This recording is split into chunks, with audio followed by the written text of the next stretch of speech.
Chapter 1899. Wasn't it a joy to have a guest coming from afar? Su Fengnian was very unhappy at this moment. He was even unable to suppress his anger. Unlike his encounter with the eunuch in the small town in Yuzhou, Su Fengnian was not angry at all during that dispute. He even regarded the eunuch as a gentleman. However, this strange guest who climbed the stairs brought an inexplicable sense of irritation to Su Fengnian after he appeared at the foot of the mountain. At Su Fengnian's level, he could predict the future. Therefore, Su Fengnian was certain that the person who climbed the mountain was not someone who would provide timely help like Dong Tai. The level of danger was very likely no less than Qi Jiajie's 10,000-mile sword that originated from the Dongyue sword pool. It could even be compared to Wang Xianji's death alone. However, Su Fengnian was mentally prepared for Wang Xianji and Qi Jiajie's appearance. One of them was doing it for her own martial arts, while the other was doing it for the emperor. Su Fengnian could understand their loyalty to the emperor. But at this time, the old man, who was becoming clearer and clearer in his field of vision, was like an unexpected disaster that he could not avoid. How could Su Fengnian, who had originally planned to go to Jebei City tomorrow morning, not be angry? It was like a person sunbathing in front of his house. He was clearly not in anyone's way, but a passerby inexplicably threw a bucket of feces and urine at him. The peach blossom sword deity, who clearly sensed Su Fengnian's disturbed state of mind, frowned and said, "Are you planning to surrender without a fight?" Su Fengnian took a deep breath and said in a low voice, "It's good that you're angry. You can just beat him to death." Dong Tai gently pressed the Taiya sword at his waist. Sword chi instantly filled his sleeves and he said in a serious tone, "That person can't be underestimated. Even after Chao Chongqing switched to the way of tyranny, he's just like that. If you still want to fight the enemy with such a state of mind, then go away." Su Fengnian's face was livid. He closed his eyes and pressed his palm against the cold blade's hilt. His fluctuating mood finally calmed down.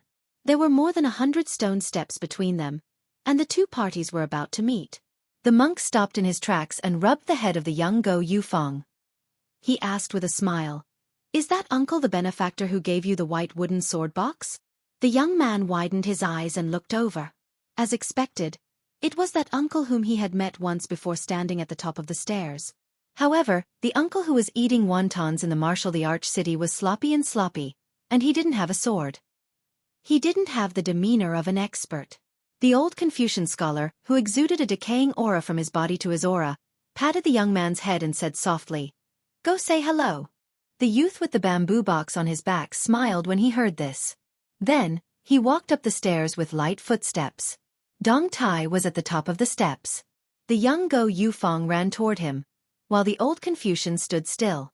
Right at this moment, the old Confucian shouted 3 times in succession, "Dong Tai! Taiya sword! The Wu family sword tomb!" His mouth contained the heavenly law, and his words were followed by the law. At the same time, Dong Tai's figure flashed and disappeared. Only ripples were left in the place where he stood. Su Fengnian's sleeves were fluttering in the wind. The young man who watched his benefactor disappear was stunned on the spot. He didn't know when the old Confucian scholar came to his side and said with a smile, "It doesn't matter if you thank him later. Yufeng, you can walk around after you reach the top. There is a house in the Purple Void Temple where Ancestor Lu's sword was hung for hundreds of years. You can go there and pay your respects." "Oh," the excited young man replied. He continued to move forward cautiously, brushing past the young man with the saber. Then, he trotted away. The old Confucian scholar stood still and looked up at the young king.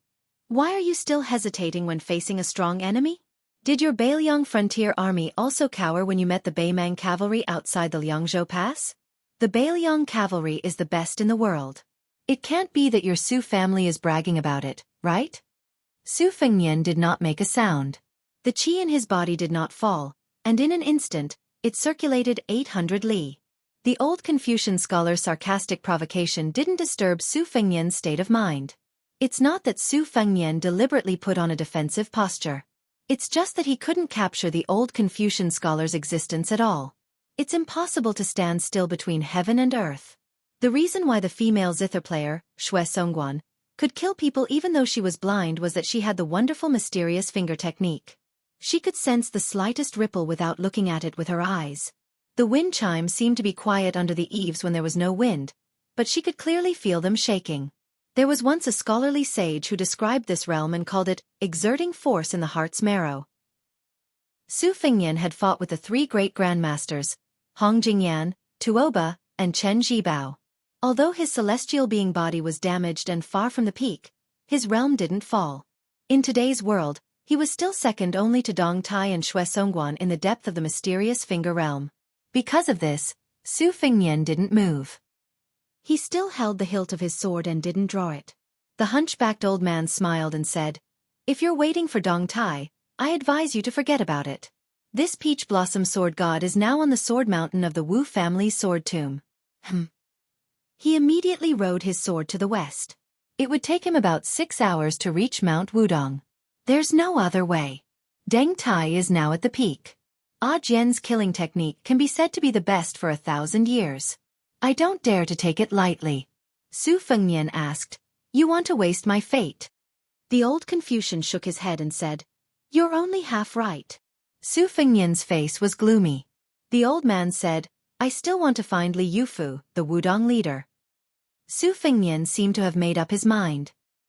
He suddenly took the cold sword from his waist and stood with both hands on the sword. "As you wish. I can't find you, but it doesn't mean that no one can." The old man narrowed his eyes and said, "Oh, then I'll wait and see." In the main peak of Mount Wudong, in the purple void temple of the Great Lotus Peak, the statue of Zhenwu Great Emperor that had enjoyed the incense of the mortal world for 1,000 years was covered in dust. The statue, which was originally a dead object, seemed to have come alive. It stepped on the throne and the main hall rumbled. The young man, Go Yufeng, had just walked to the square outside the purple void temple. Then he was stunned. A majestic statue that was 3 feet tall rushed out of the Taoist temple as fast as thunder. Every step had the power of a thunderbolt. Then it ran past him. It looked like it was going to go down the mountain. The young man blinked his eyes. He couldn't come back to his senses. Go Yufeng raised his hand and gave himself a hard slap. It really hurt. On the stone steps, the old man clicked his tongue and said, "Interesting." A series of thunder resounded through Mount Wudong. Behind Su Fengnian, a statue of Zhenwu covered in purple and gold jumped up high. It held a huge peachwood sword and slashed at the old Confucian at the bottom of the steps. The old man who was dressed neatly put his hands on his abdomen and said calmly, "A gentleman doesn't talk about strange forces." The golden-armored Zhenwu statue's sword slashed down with an imposing aura. Chapter 1900. However, just as the sword was about to strike the head of the elderly Confucian, it suddenly stopped in midair. Su Fengnian finally moved. Without hesitation, he directly used the 2-sleeved green snake of the old man. Although he used the cold blade, it was the same as Li Chuangong's wooden bull. On the stone steps between the two, a thick and brilliant green sword essence flowed rapidly like a river. The old man smiled and said, "A gentleman walks the straight path." When the monk took a step forward, the originally still statue of Zhenwu seemed to break free from its restraints. The peachwood sword struck down before the sword essence. The old man raised his left hand and gently held the peachwood sword. At the same time, his right palm met the 2-sleeved green snake. This kind of leisurely stroll was like a scholar who had studied hard for many years casually picking up a brush and writing on a whim.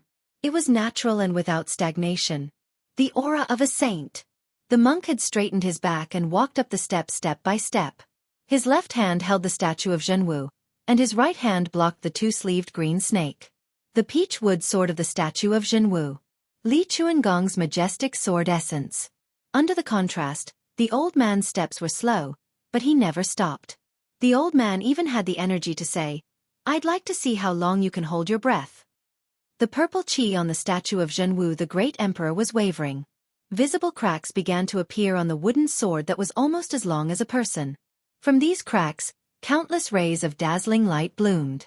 This statue of Zhenwu from the main hall of Wudong's Purple Void Temple was, of course, not the Dharma of Zhenwu the Great Emperor. Su Fengnian had long given up on that fate and was no longer involved. But for some unknown reason, Su Fengnian quietly condensed his own fate into it after climbing the mountain. Previously, the young king had jokingly asked Dong Tai how to arrange his fate after death. The Peach Blossom Sword God's answer was, of course, as carefree as ever. But Su Fengnian could not be so carefree. He had too many people and too many things to consider. Asking Fan Shaochai to search for the wooden sword wanderer was the same. Many seemingly unintentional actions were the same. The old Confucian scholar's weathered face shone brightly under the purple gas and sword energy. He sneered and said, "King of Baelyong, I don't think you can do it with your own fate energy." At the beginning of the magnificent sword force, the young lord said in a deep voice, "Li Yufu, continue your closed-door training." The old Confucian took a big step forward and said in a clear voice, "Su Shao led his troops to trample the 6 nations and broke the spines of the Spring and Autumn dynasties. As a result, the Central Plains were littered with new graves. Now that he's dead, do you really think that the Su family doesn't need to repay the debt?" The boundless energy swords kept shattering in the old man's palm. The old man was also somewhat angry.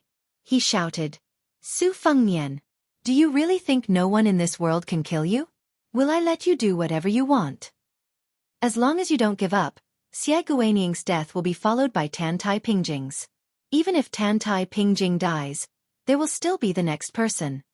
A purple gold date mark appeared between Su Fengnian's eyebrows. He said slowly, "A gentleman walks straight? My Baelyong cavalry guards the border, Huta City, Crouching Bao City, Luanha City, and Qingcong City. Only those who die with their backs to the south will die." The old Confucian scholar suddenly pushed his right palm forward. At the same time, his left wrist shook slightly. The entire energy swords were pushed back dozens of feet. The statue of Zhenwu, whose peachwood sword had turned into powder, was thrown back hundreds of feet. Even when facing Su Fengnian, whose combat strength was not at its peak, the old man was able to gain the upper hand from beginning to end. The old man's unfathomable cultivation was enough to shock the world and make ghosts and gods weep. The old man finally reached the top of the stairs. In his sight, the young lord stood in the distance with a cold saber in his hand. A trace of blood seeped out of the corner of his mouth. The old man smiled and asked, "Even though you've fallen to such a state, you still don't want to use the entire Baelyong's fate to fight against the enemy?" Su Fengnian spat out the blood clotted in his mouth and took a breath of fresh air. If he had not been hit by Tuoba's full-force hammer, even if the old man's cultivation was profound, he would not have been able to push back the energy swords with one palm even if he could block the energy swords of the mortal world. Su Fengnian twitched the corner of his mouth and said with a smile, "My fate is indeed not much, but I still have a chance to keep you on Mount Wudong." The old man's eyes were full of pity. He said, "I thought you would say, even if I die here, there will still be a king of Baelyong on Mount Qingliang who has the same appearance and height. What? Is this the confidence you have to fight me to the death? When did the leader of 300,000 Baelyong cavalry, the well-deserved grandmaster of martial arts evaluation, become so unambitious?" Su Fengnian tightened his grip on the hilt of his blade. The old man did not seem to be in a hurry to make a move. It was unclear whether he was worried that both sides would be injured or that both sides would be destroyed. He asked, "Aren't you curious who I am?" Su Fengnian sneered and said, "A stray dog." The old man was stunned and then laughed. "You hit the nail on the head." At the foot of Mount Wudong, there was a purple aura climbing the mountain. It was the statue of Zhenwu that the old Confucian had casually thrown down the mountain. Although the body of the statue was broken, the purple aura lingering around it was even thicker. Su Fengnian sneered and said, "I'm just curious why you didn't continue to pretend to be a blind zither player in Shangyin Academy's Dowd Forest." The old Confucian nodded and said, "No wonder you were prepared. It was Su Weisheng who revealed the heavenly secret to you. You're really cautious. Originally, you shouldn't have regarded me as an enemy because of how I took care of the girl surnamed you in Shangyin Academy. It's a pity that Tan Tai Pingjing won't help you now. No matter how many tricks you use, in the end, everything will be for naught." Su Fengnian held the cold blade in his left hand and held it horizontally in front of him. He put 2 fingers of his right hand together and gently stroked the back of the blade. The old man laughed and said, "An ant trying to shake a big tree." Su Fengnian replied, "There was a disciple of your Confucian school who said that he was overconfident." The old man waved his sleeves. "Isn't that because I misled him?"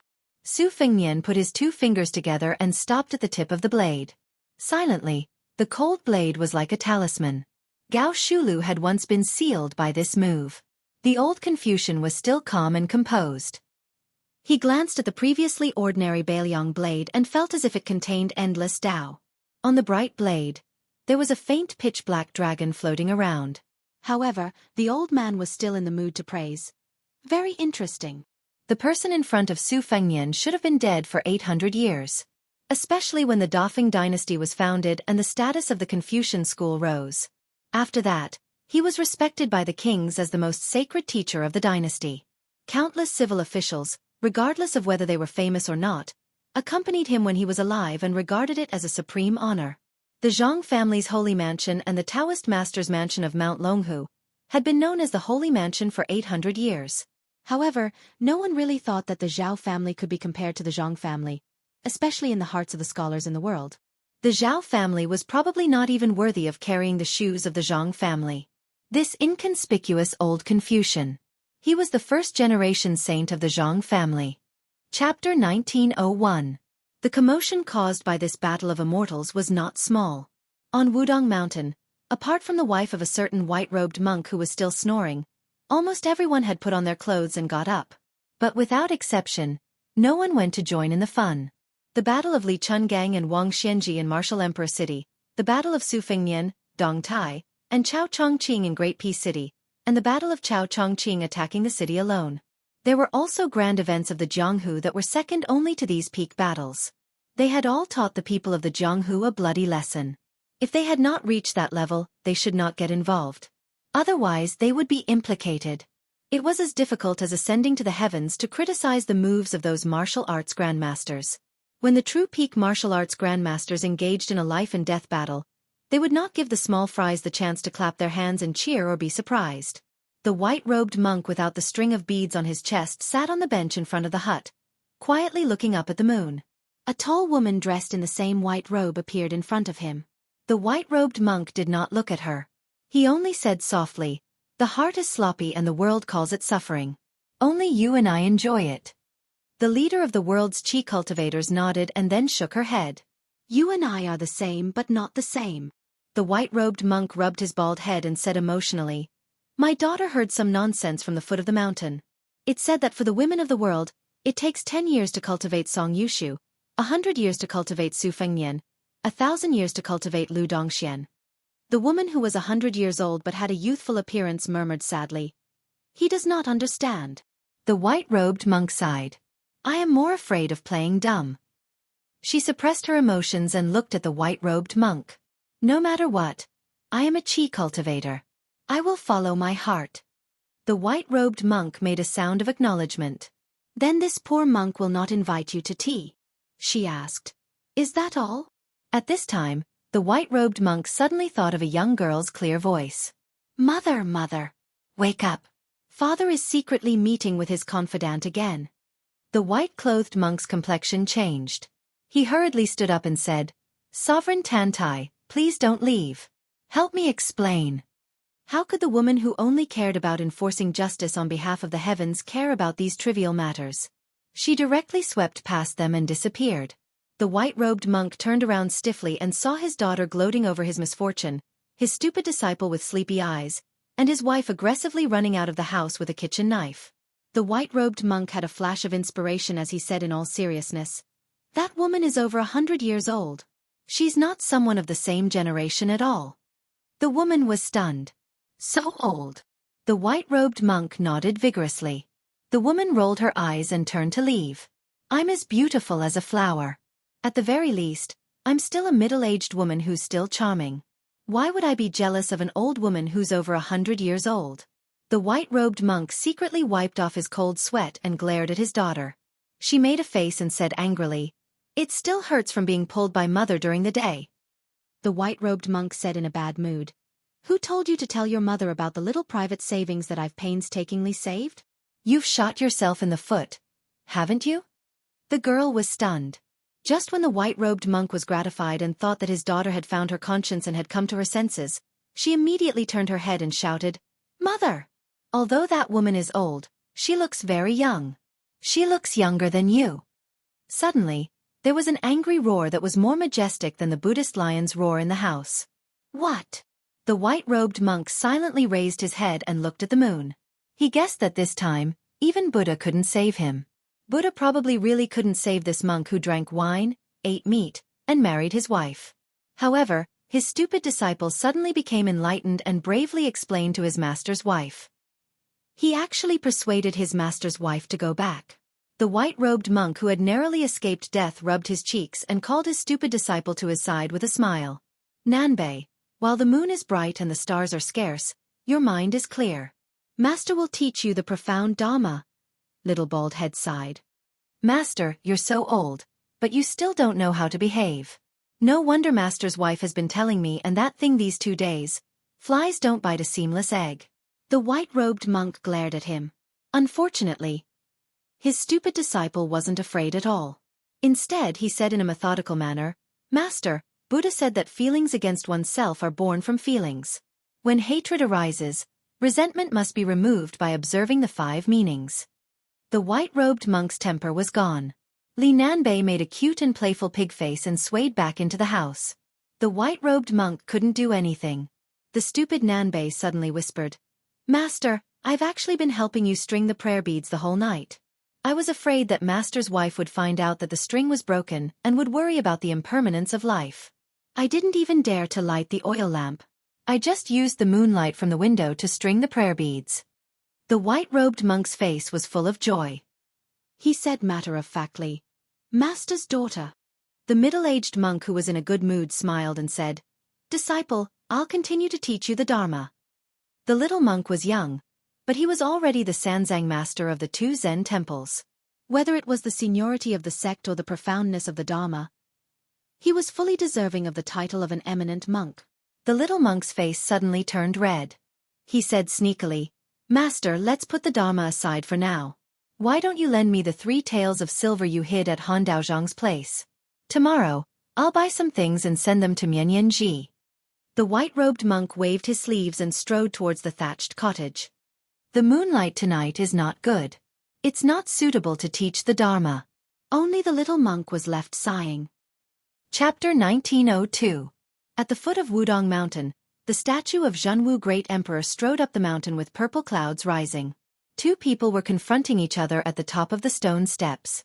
Su Fengnian was holding a talisman knife that was glowing. The saint of the Zhang family was still calm. His hands were hanging down and he gently shook his sleeves. You're really stubborn. After a long period of silence, Su Fengnian did not launch a thunderous charge. Instead, he appeared in front of the saint of the Zhang family in the blink of an eye. He leaped high, twisted his body, and slashed down diagonally. His sleeves fluttered, and he looked like an immortal. The saint of the Zhang family raised his arm and stretched out a finger. He smiled and said, Benevolent Lushan. Su Fengnian's blade that contained a lot of gang qi stopped moving. It didn't even touch the old monk's finger. Between the 2, there seemed to be hundreds of thousands of undulating mountains. They were separated by a thin line. Su Fengnian, who was in the air, almost said at the same time, Open the mountain. His spirit was Li Chuangong's, If the mountain doesn't come to me, I'll open the mountain with my sword. His move was Jian Zhehuang's, 6,000 miles. The tip of the blade continued to press down. It was not overwhelming, but it was slow and firm. The saint of the Zhang family, with one hand behind his back, didn't seem to want to touch the talisman knife with a dragon hidden in it. Seeing that the tip of the blade was only an inch away from his finger, he frowned and said in a deep voice, Wise Lashan. The hand behind his back quietly shook his wrist. In the middle of the mountain, there seemed to be a green dragon drinking water. A magnificent water column that was as thick as a well was quickly pulled up and went straight to the top of the mountain. At the same time, the saint of the Zhang family didn't give the young king a chance to withdraw his blade. He changed from holding the blade with 1 finger to holding it with 2 fingers. I'd like to see if you're qualified to be the leader of the Bailiang cavalry. Su Fengnian, who was holding the blade in his left hand, looked calm. He raised his right hand and slapped down. The wind and thunder of the palm shook. The immortal touched the head and broke the longevity. The saint of the Zhang family, who was driving the long dragon in the pool to hit Su Fengnian's chest, had to slightly change its course to respond to the young king's palm. Previously, the old monk used 1 palm to disperse the green snake in his sleeves. Su Fengnian's palm was not inferior to the old monk. The saint of the Zhang family's hand was the saint of the Zhang family. The saint of the Zhang family. Of the saint of the Zhang family. The 2 of them changed their qi at the same time. The water column stopped, and the saint of the Zhang family slid back a few steps. Su Fengnian held the talisman knife and landed on the ground.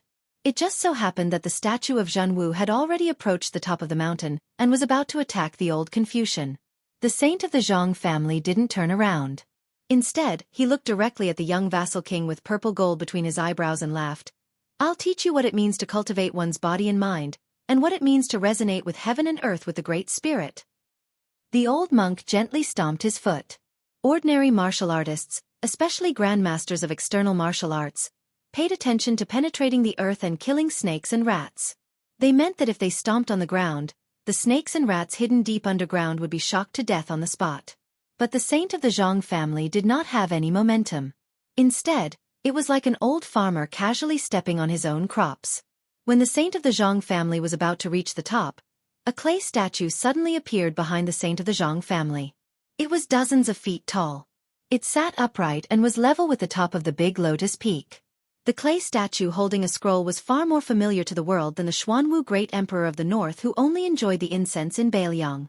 It was everywhere in the ancestral hall of the Zhang family, the imperial palace of the capital, the headmaster's temple, the school, and the academy. The saint of the Zhang family flipped his palm casually and laughed loudly. The vicissitudes of life are like watching the palm lines. The clay statue behind him slapped the saint of the Zhang family's statue with the scroll. The scroll was shattered, and so was the Zhenwu statue. Su Fengnian softly shouted, "Rise!" A huge statue with golden armor and hair stood up majestically from the mud and wood chips. One was standing and the other was sitting. One was the Taoist demon rinsing primogenitor in the north, and the other was the saint ancestor who was worshipped by scholars like a god. A battle between civil and military. The saint of the Zhang family laughed. "Is this the first-grade celestial state proposed by Gao Shulu, the law of heaven and earth? I didn't expect you to be able to support such a scene with your remaining destiny. It's a pity that you're a poor family." The old monk's smile deepened. "A scholar can't reason with a soldier? That doesn't make sense." The clay statue of the saint raised an arm and pointed lightly. The fingers of the Zhenwu statue clenched into a fist and smashed down heavily. The old monk said indifferently, "I also have some insights in my heart, and I want to share them with the world. Scholars study and help the world when they're successful. They point out the country when they're in the imperial court, and they take care of themselves when they're poor. They don't forget their original intention when they pick up the brush and flip through the book." Wherever the clay statue of the saint pointed, snow-white and thick gangchi as big as the pillars of the palace would constantly appear. The arms of the Zhenwu statue were shot through, and pitch-black holes appeared everywhere. When the two fists finally succeeded in hammering the head of the clay statue, they were already powerless. The two arms of the Zhenwu statue were broken and dissipated in the air. The clay statue of the saint only shook slightly, and it was far from hurting the foundation of its will. Therefore the purple gold chi between the young feudal lord's eyebrows gradually faded, and the saint of the Zhang family's aura did not diminish. The clay statue of the saint was also safe and sound. But what happened next caught the old monk off guard. The Zhenwu statue that had lost its arms raised its head, stepped on the stone steps, leaned forward, and hammered the head of the saint statue. The entire Mount Wudong trembled. Chapter 1903. Dust flew everywhere. The head of the Zhenwu Dharma form exploded, but the headless body still maintained its forward posture. The clay statue of the saint was still intact, but there were some cracks. The saint of the Zhang family deliberately touched the Confucian headscarf on his head and looked at the young vassal king who had probably taken out his trump card. He said sarcastically, "It doesn't hurt. Is that all you can do?" This person's tone was always strange, but it was exactly as he said. Anyone in the human world who was his enemy, even if it was Su Fengnian, could only be an ant trying to shake a tree. The old Confucian narrowed his eyes and said, "I've already said that with your own fate, it's not enough to fight me tonight. Even if you're unwilling to use the fate of the entire Bailiang, why are you unwilling to gather the fate of the Su family? Whether it's Su Weisheng or Su Longxiang, they're not ordinary people. They're all people with fate. It's okay for you to gather some fate with them. Why do you have to support the situation alone? You're about to die.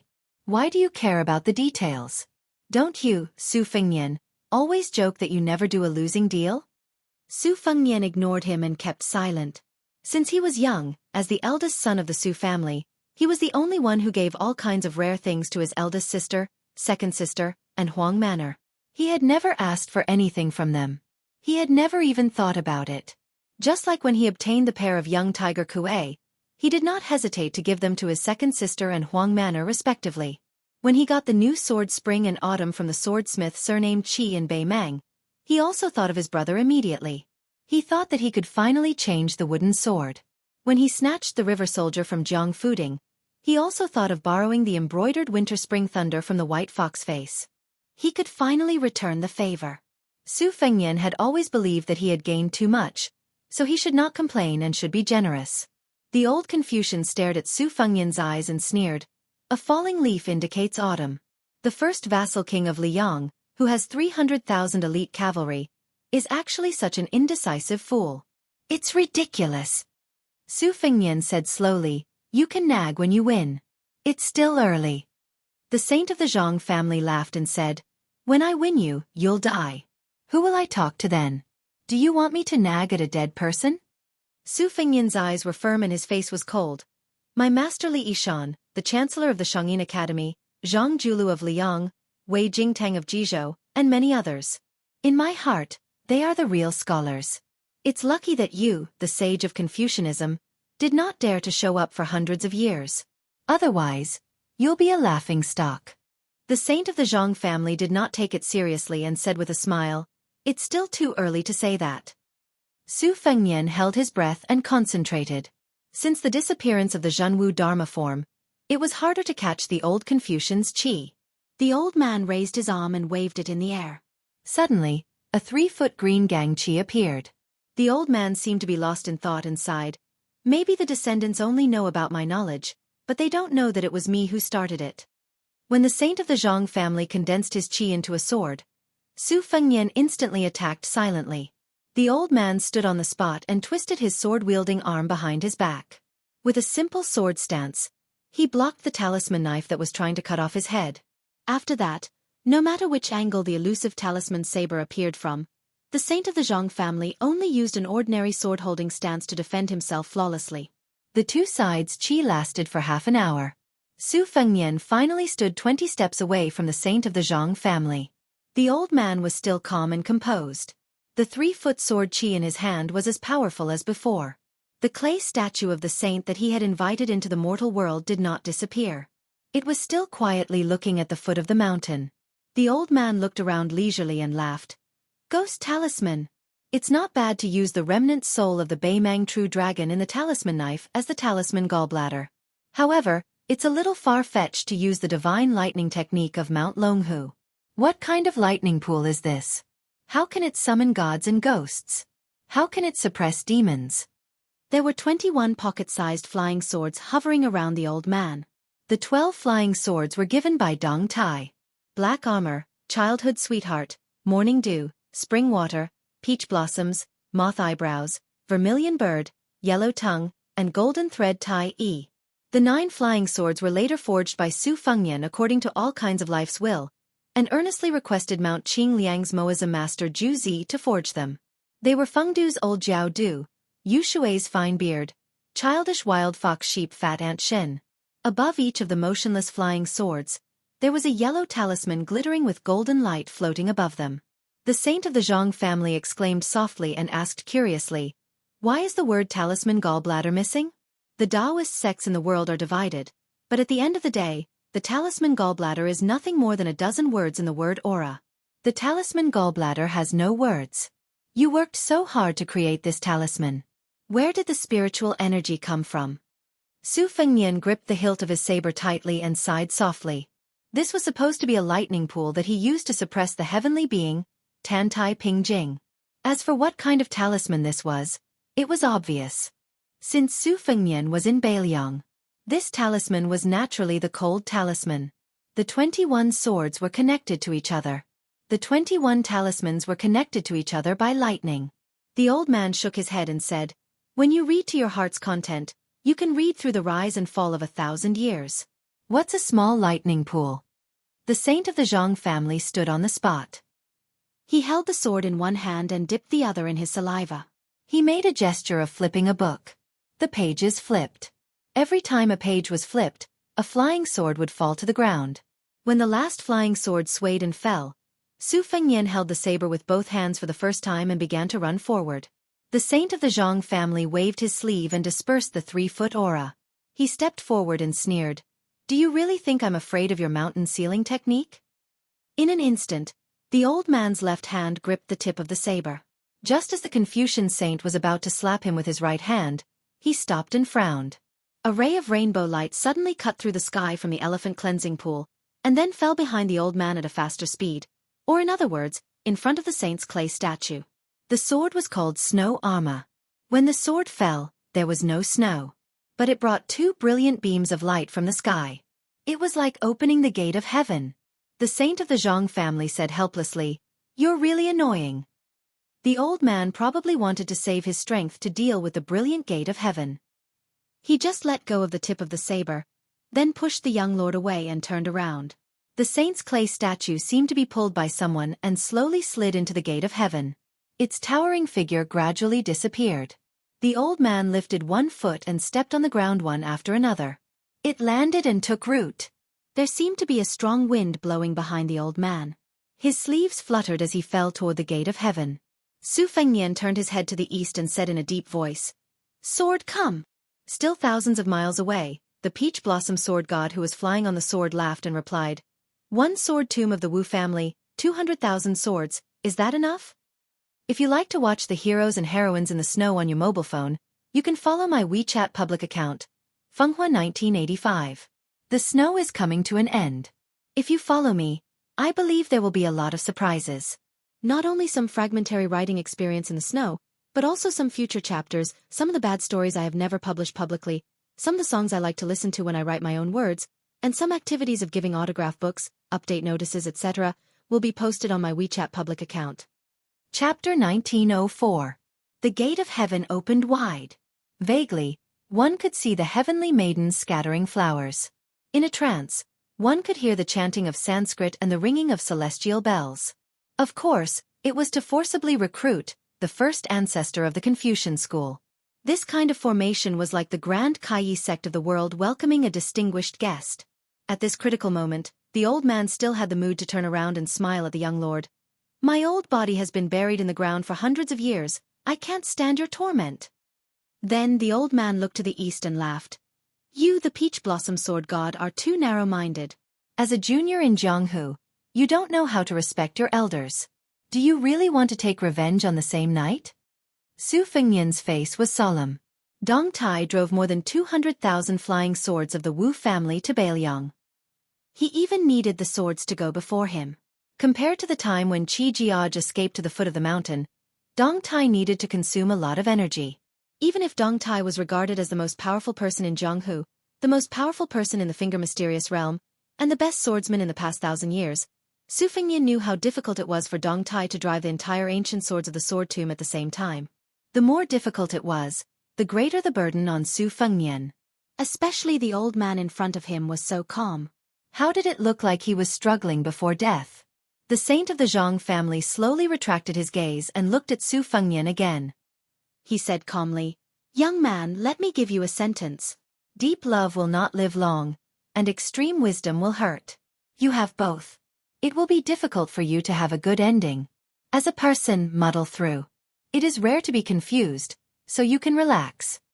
The flying swords that originated from the sword tomb were densely packed. There were almost no gaps. Wherever they passed, mountains appeared in the sky, blocking the moonlight. Su Fengnian no longer concealed himself. His qi circulated rapidly, and his divine will reached its peak in an instant. Using this as a guide, he was like a lone candle in an eternal night, attracting moths to the flame. In the face of Su Fengnian's determination, the old man's eyes flashed with a touch of complex emotions. He no longer had the mood to ridicule the young king, nor did he look at the gate of heaven that was no different from a dragon's pool or a tiger's den for him. Instead, he turned around and looked down. The ground where his feet stood was cracked like a spider web. After the old man raised his head, he turned his back to Su Fengnian and said indifferently, "It's said that a scholar knows everything in the world without going out. I've long heard about your battle with Wang Xianji. That woman surnamed Jiang tried to force Wang Xianji's hand away by opening the heaven gate with her sword. So how could she make me go to the celestial court? Besides..." The old man, whose hair was fluttering in the wind, suddenly turned his head. His eyes were cold as he said in a serious tone, "Besides, Lu Dongxian can pass through the divine gate and return." Can't I do the same? It's not that I can't, but I really don't want to. The old man turned his body and finally turned his back to the gate of heaven, facing the young man. A tree will wither one day, and a man will run out of strength. Today, I'll let you know that even if you, Su Fengnian, have invincible cavalry, and even if you're a grandmaster of martial arts evaluation, there will be a time when you have no choice but to accept your fate. Su Fengnian laughed in the face of the strong wind. Do you know that people in later generations have ridiculed you as a person who knows what's impossible but still does it? Su Fengnian continued. Do you know that a quasi-sage in the Confucian school whose status is only second to yours said, "Even if there are thousands of people, I will go forward"? The old man said indifferently, "Those are good words, better than your words of a stray dog." Su Fengnian and the saint of the Zhang family looked at each other. Although the heart may not be able to reach it, it can still make people yearn for it. When Su Xiao was old, he told me in private that he didn't like all the scholars in the world. But when he remembered how many times in the early years he saw scholars together in the palace, each in high spirits, the jade pendants on their waists jingling, he really envied them. It was so pleasant to the ears. Finally, the old man said, "Generally speaking, if things are not at peace, they will make a sound."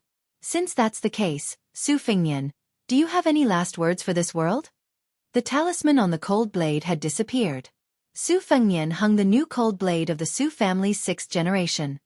Countless heroes have died in Bailiang. Every family has a white scarf. Most of them don't leave behind any last words, and they don't need mine. The old man shook his head and said, "That's because you haven't really lost all hope." Su Fengnian, who was indifferent, raised his palm as if he was grabbing something. The saint of the Zhang family snorted, "Dong Tai's flying sword is not bad, but it must be able to reach Wudong Mountain." The old man also raised his arm and then pressed down. "Drop the sword for me." The first wave of flying swords that had already approached Bailiang and Yuzhou were nailed into the ground like arrows at the end of their flight. The extremely spectacular scene at the junction of Yuzhou and Hezhou. The wind blew and the rain fell, and the flying swords drew an arc in the air and stabbed into the ground. They fell on the mountains, the rivers, the fields, and the yellow sand. It was like a heavy snow falling on all the places where there was no one. The young man who had been leading the flying swords to the cold had a trace of scarlet blood between his eyebrows. However, the place where the sword fell was getting closer and closer to Wudong Mountain. A wave of slanted flying swords was less than 100 miles away from the big lotus peak. And the young king's ears, nose, and mouth also began to bleed. After the saint of the Zhang family pressed down with his palm, his originally motionless body slid back a step, and he was one step closer to the gate of heaven. When a wave of more than 1,000 flying swords landed on the green bamboo peak to the right of the big lotus peak, the young man's eyes began to bleed. His face was already covered in blood. When a flying sword landed in the deep stream outside the big lotus peak, Su Fengnian's face was already blurred. But that unknown rusty ancient sword was already the last of the 200,000 flying swords in the Wu family's sword tomb. But that saint of the Zhang family, even if he seemed to have his back against the gate of heaven, his feet were still standing outside the threshold. The difference of one step was like the difference between heaven and earth. In the human world of the heavenly court, the old man lowered his head and looked at the 3-foot sword called Armor of Snow, and gently pressed down with his free left hand. The young man whose face was covered in blood slightly twitched the corner of his mouth. The old man, who was clearly not looking at the young vassal king, seemed to be able to see through the mysteries of heaven. "I know that you still have one last sword, but no matter how much you calculated, you would never have thought that in the entire northern Liang Path's 4 provinces, you would be able to borrow that sword no matter where you went. Only on Wudong Mountain, you would not be able to do it.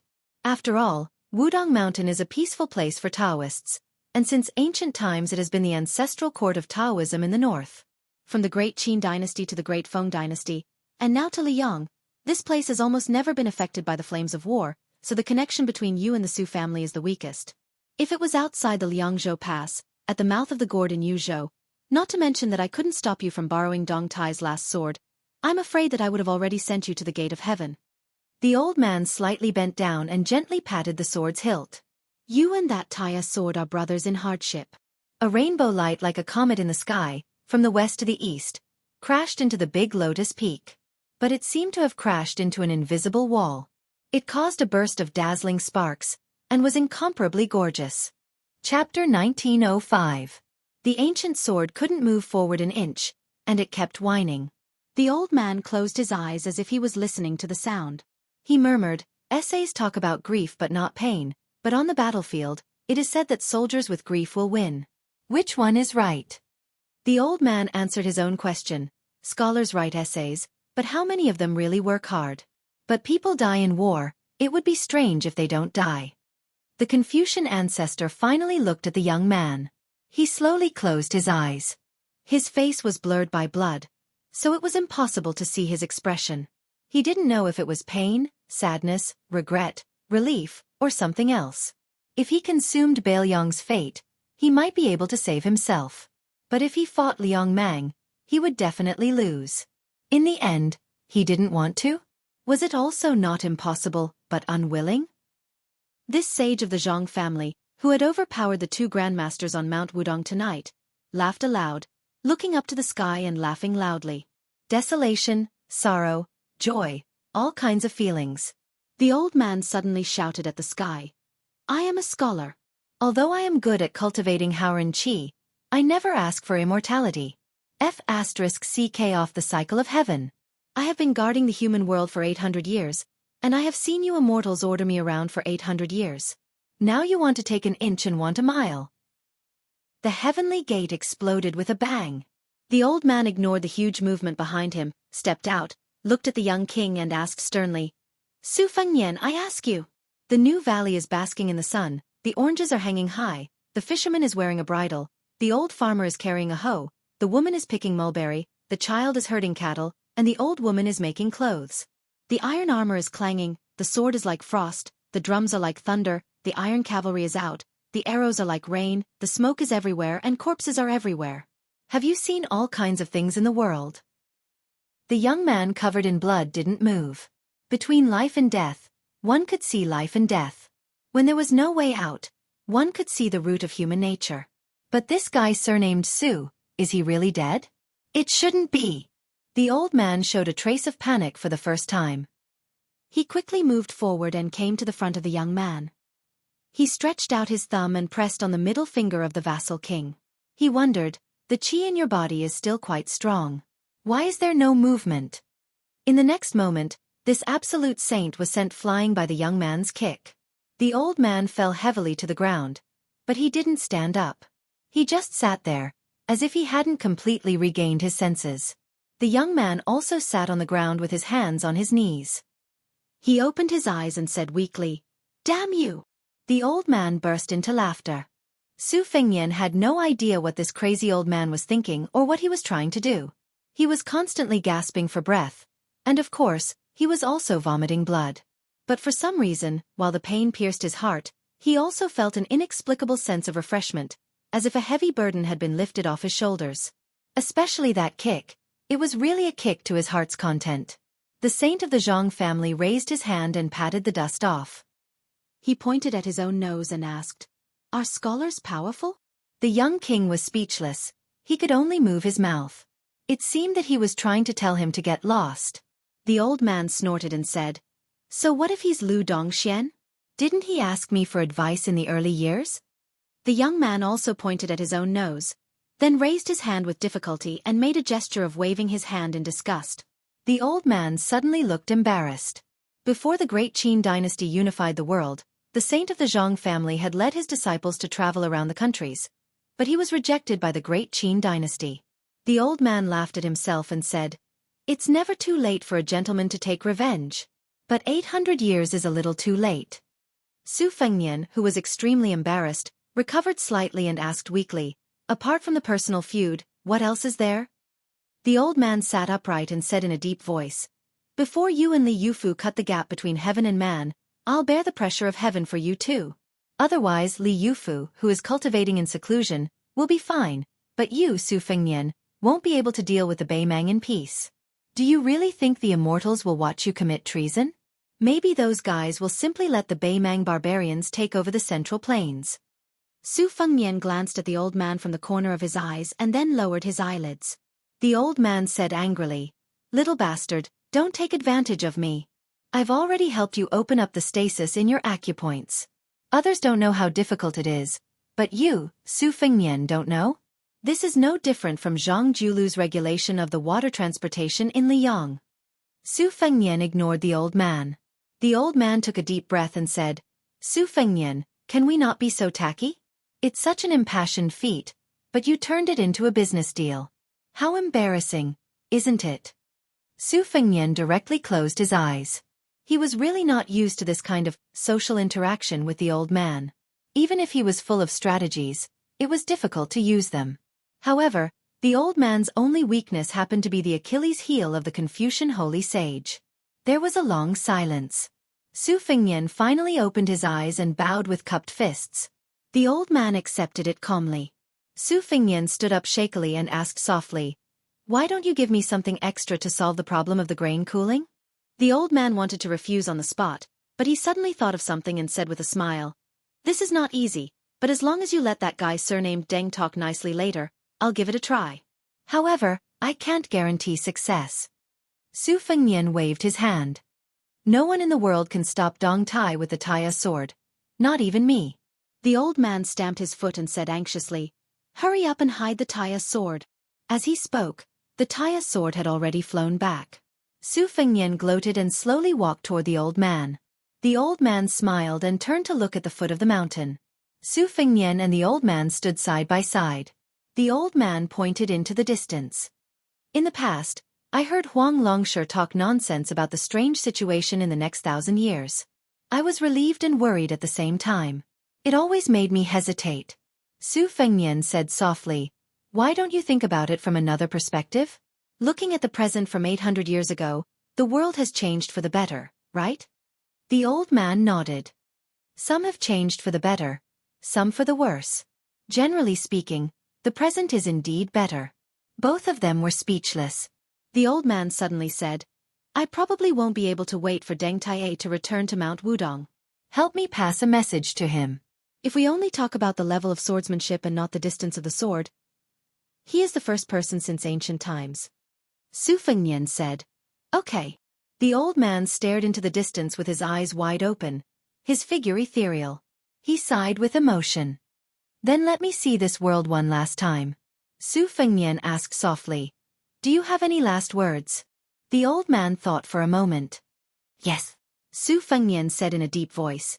Sir, please speak. The old man said calmly, Shut up. If you like watching heroes and heroines in the snow on your phone, you can also follow my WeChat account, Fenghua 1985. Snow is coming to an end. If you follow my account, I believe there will be a lot of surprises.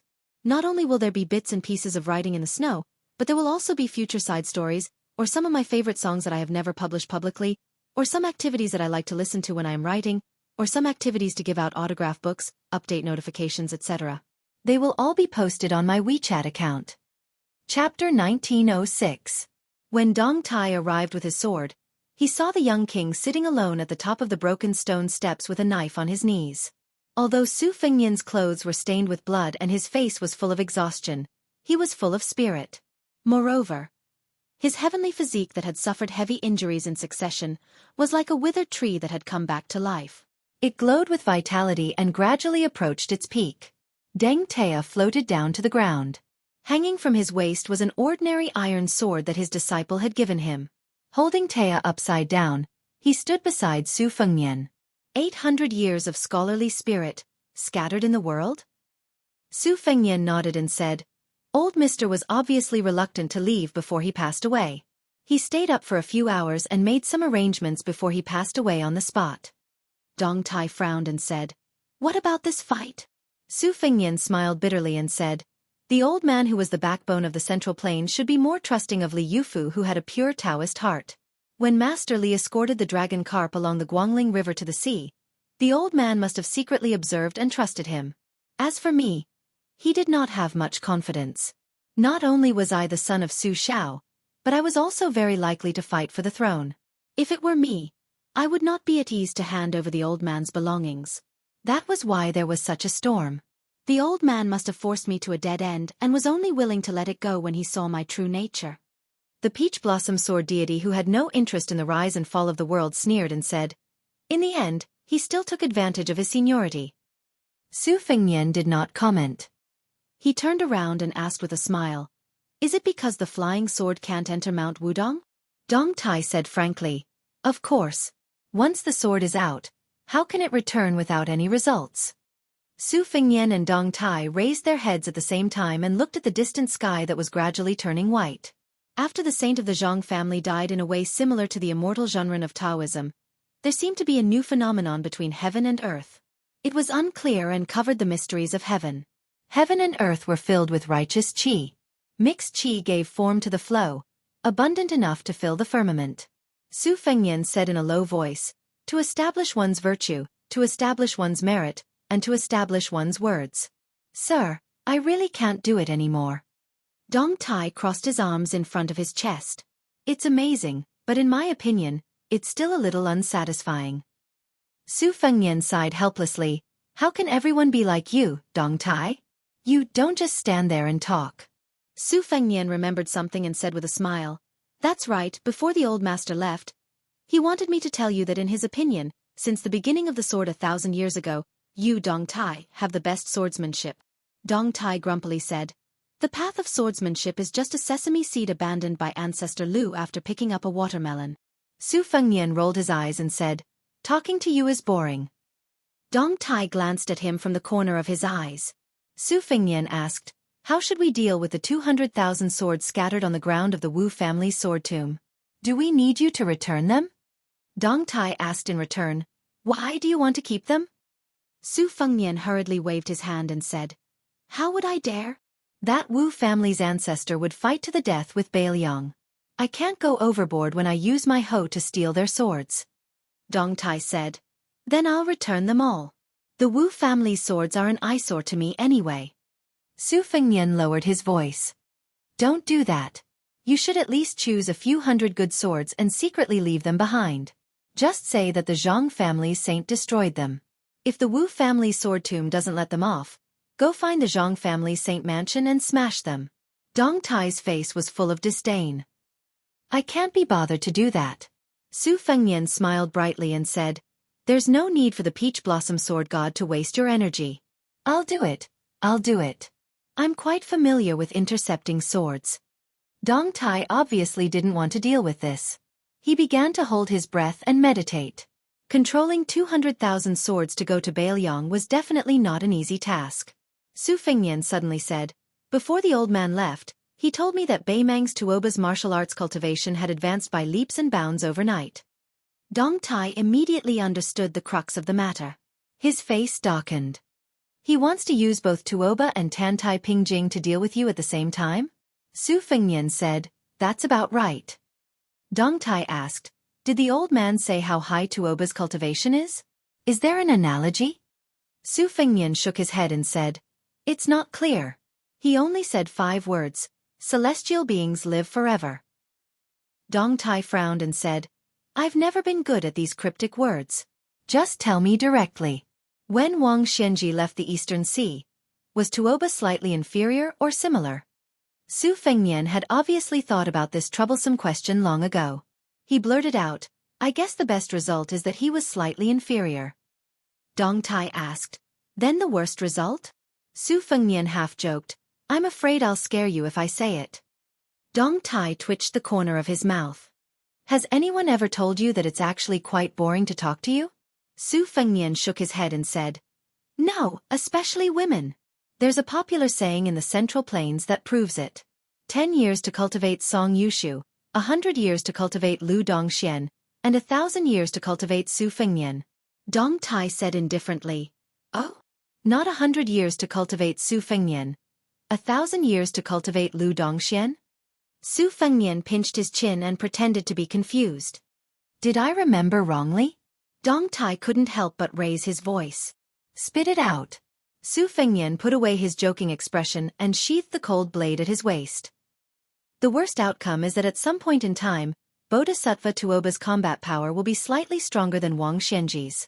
Dong Tai dismissed it with a smile, loosened his arms, and stretched. Dawn was coming. "Then that's the worst result. Why don't you let me deal with Tuoba?" Su Fengnian shook his head and narrowed his eyes as he gazed at the serene scene of the sky gradually turning blue and white. he lazily said. You've already fought him once in the northern Mang.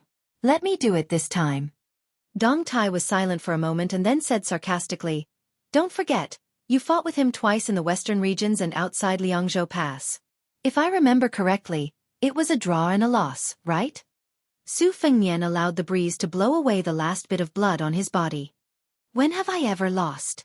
Moreover, that time in the western regions, if Li Mibi hadn't interfered at the last moment, Tuoba would have been a dead man. Dong Tai dismissed it with a smile. Fine. If you want to be a hero, I, Dong Tai, will satisfy you.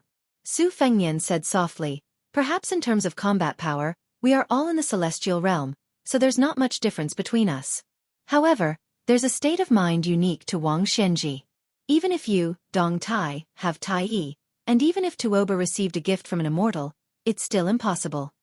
Dong Tai asked curiously, invincible in the human world? Su Fengnian suddenly pulled out his cold saber, and pointed it at the great sun leaping into the human world's vision. The entire world's enemy. Dong Tai asked again. You have it. Su Fengnian didn't answer the question. I've always had it in Bailiang. For those who like to read on their phones, you can follow my WeChat public account, Fenghua 1985. Yesterday, I added more than 10,000 people. Today, I guarantee at least 2 chapters. Chapter 1907. The figures of pilgrims gradually appeared on the stone steps of the divine path. Su Fengnian quietly went to the elephant cleansing pool. He took off his outer robe and squatted by the pool to wash himself. If one were to say that Su Fengnian was familiar with intercepting others, he was not bad at this work. In last night's thrilling battle between heaven and man, except for Zhang Enai and Li Yufu who were deliberately excluded, there were still a few grandmasters from the Central Plains who stayed in Wudong to watch the battle. There was also a white-robed chi trainer who looked at the battle from the top of the Jade Pillar Peak. She probably had the idea of benefiting from the battle. After all, whether it was the sage of the Zhang family or the new prince of Liang, Su Fengnian, whoever died would be a great supplement to her fate. If both of them died and she was lucky enough to support both of them at the same time, there might be a real land immortal in the human world. Not only could she live for a long time, but she was also not bound by the way of heaven. The 3 top masters of Nanjiang, Lu Xianlang, Chang Baishuang, and Ji Luan, stood together on a suspended plank road and looked from afar. The blind female zither player Xue Songguan walked slowly and finally stopped half a mile away. But the person closest to the battle at that time was the man in purple. Just as Su Fengnian was washing clothes skillfully on the green stone slab, there were already groups of Jianghu people in the elephant cleansing pool. Now the Central Plains recognized Wudong Mountain as not only a blessed place for cultivation, but also a precious place for martial artists to understand the heart of heaven. All the Jianghu heroes who heard the news and came here were mostly people who had encountered a bottleneck in martial arts. They liked to sit here cross-legged and look at the waterfall, the pool, and the huge rocks. They would imagine that the previous chief Hong Shixiang used to fight here, sword maniac Wang Xiaoping used to fight here, and great master Su Fengnian used to practice his saber here. They racked their brains to fight for a spot, just like the scene of pilgrims fighting for the first incense. Su Fengnian inadvertently heard a group of people whispering nearby. It seemed to be a nursery rhyme, wood dragon against stone tiger, thousands of gold and silver, who can see through it and buy Yangzhou Prefecture. It was said that the old Prince Liang, Su Shao, had long predicted that Bei Mang's million-strong army would come knocking on the border, so he prepared for a rainy day. He had already sent the Fu Shui Chamber's men of sacrifice to a hidden secret place, in case the Su family could not stop Bei Mang's iron hooves from the south, so that the Su family could make a comeback and continue to fight for the world. At first, Su Fengnian thought it was funny, but soon he realized that there was something unusual about it. His heart sank. Guangling Taoist Yangzhou Prefecture had always been the richest prefecture in the Central Plains. Buying Yangzhou Prefecture, with just 5 words, directly described the wealth of the Su family's heavy silver to the common people.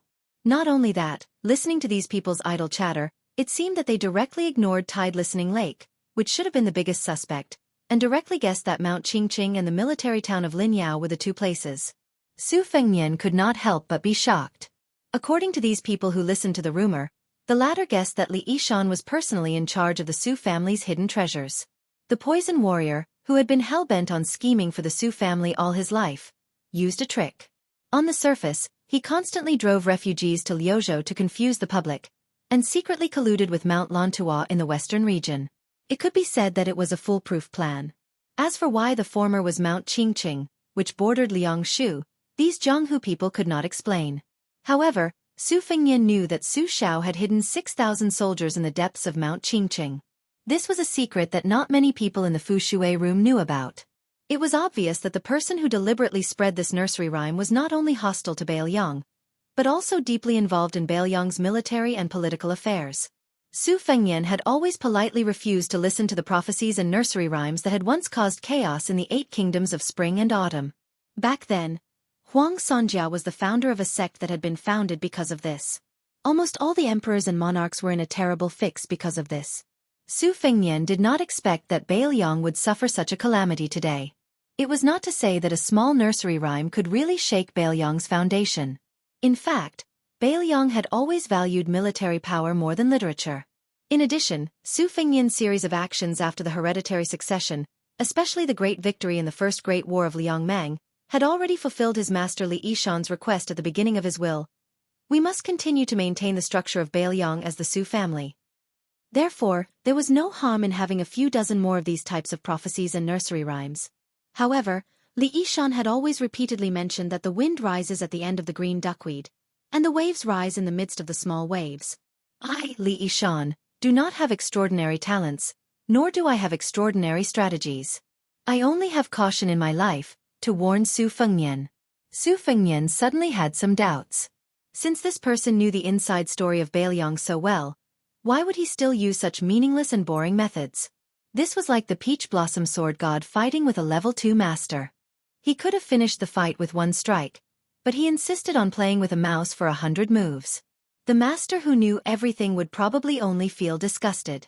Was it adding fuel to the fire, or was it adding fuel to the fire? Su Fengnian fell into deep thought. Not far away, someone's eyes flashed as he greeted. Little brother, why do you have bloodstains on your body? What? Did you meet an enemy on Wudong Mountain yesterday? The people of Bailiang wore thick autumn clothing, so after Su Fengnian took off his robe, there was not much blood on it. Su Fengnian picked up his robe that had been rolled into a ball after washing it, stood up and squatted down beside the person who shouted. He was not too close, about 4 or 5 steps away. He went straight to the point with a light smile and asked, "Isn't that so? I was beaten up a bit badly. I won't beat around the bush. Big brother, you are a night watchman. How much would it cost to break a leg? If you beat him to death, how much would it cost? If it's fair, according to the old rules, I'll give you half of the payment first."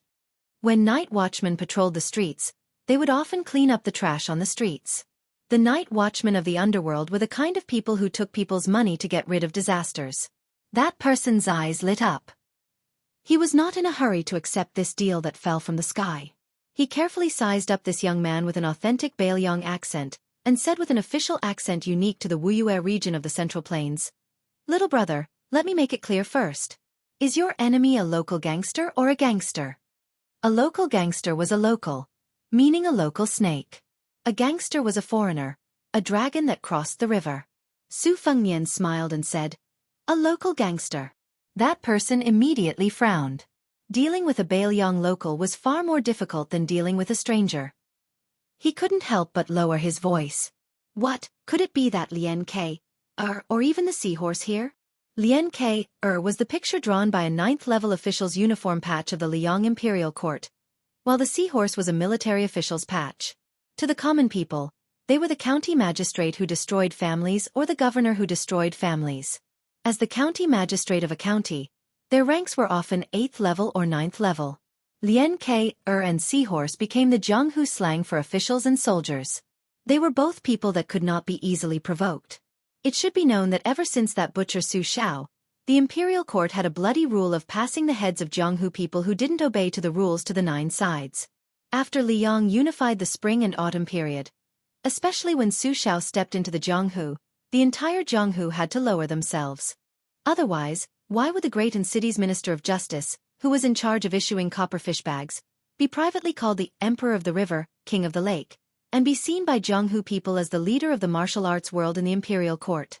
Su Fengnian slowly said, "That guy had a grandfather who was Lian K, but he passed away a long time ago. The family doesn't have any descendants left in the legal world. Think about it, over here, Lien K, is nothing. The seahorse is the boss. However, that person has a personal retainer who is empty-handed and doesn't even have a green knife. He should have the strength of a 5th-level official. The lean man and the 4 people beside him exchanged glances and quickly weighed the pros and cons. The 5 of them were gangsters who were used to licking blood from blades in the southern part of Jingji. This time, they had traveled together in Baelyong and their friendship had deepened. In addition, they were all men who knew each other's backgrounds. They already had the intention to cut off a chicken's head and burn yellow paper when they returned to their hometown. Therefore, they didn't hesitate to discuss this business openly. According to the young man's words, the retainer was old and his 5th-level strength could be considered presentable. However, the fist was afraid of the strong and the rod was afraid of the old. The 5 of them all had some fighting skills. As long as they worked together, they would definitely be able to beat the old master to death. However, the 5 of them were worried that they would commit a crime in Baelyong. Once the news was leaked, they would definitely end up being shot by the Baelyong cavalry's crossbows and become hedgehogs. However, a penny was a problem for heroes. Most of them were extravagant people. After drinking 2 or 3 times, they were completely out of money. These 2 days, it was a coincidence that their ancestral graves were smoking. They were actually lucky enough to meet a famous gangster in the southern part of Jingji. The gangster was also willing to humble himself and make friends with him. Then to burn incense and worship Buddha in the temple, they needed incense, so they needed incense money even more. What was the use of just saying things like, "I've heard so much about you for a long time," and "Your reputation resounds like thunder"? The lean man cautiously asked, "Which Taoist temple on Mount Wudong does he live in?" This question was asked with great care. Mount Wudong had 81 peaks. The number of peaks was actually not many, less than 30. Taoist temples of various sizes were located on these peaks. Perhaps the Taoist priests of Mount Wudong didn't care about the size of the cultivation area, but the people of Jianghu did. For this Wudong Taoist discussion, naturally they would choose to live on a famous peak or Taoist temple.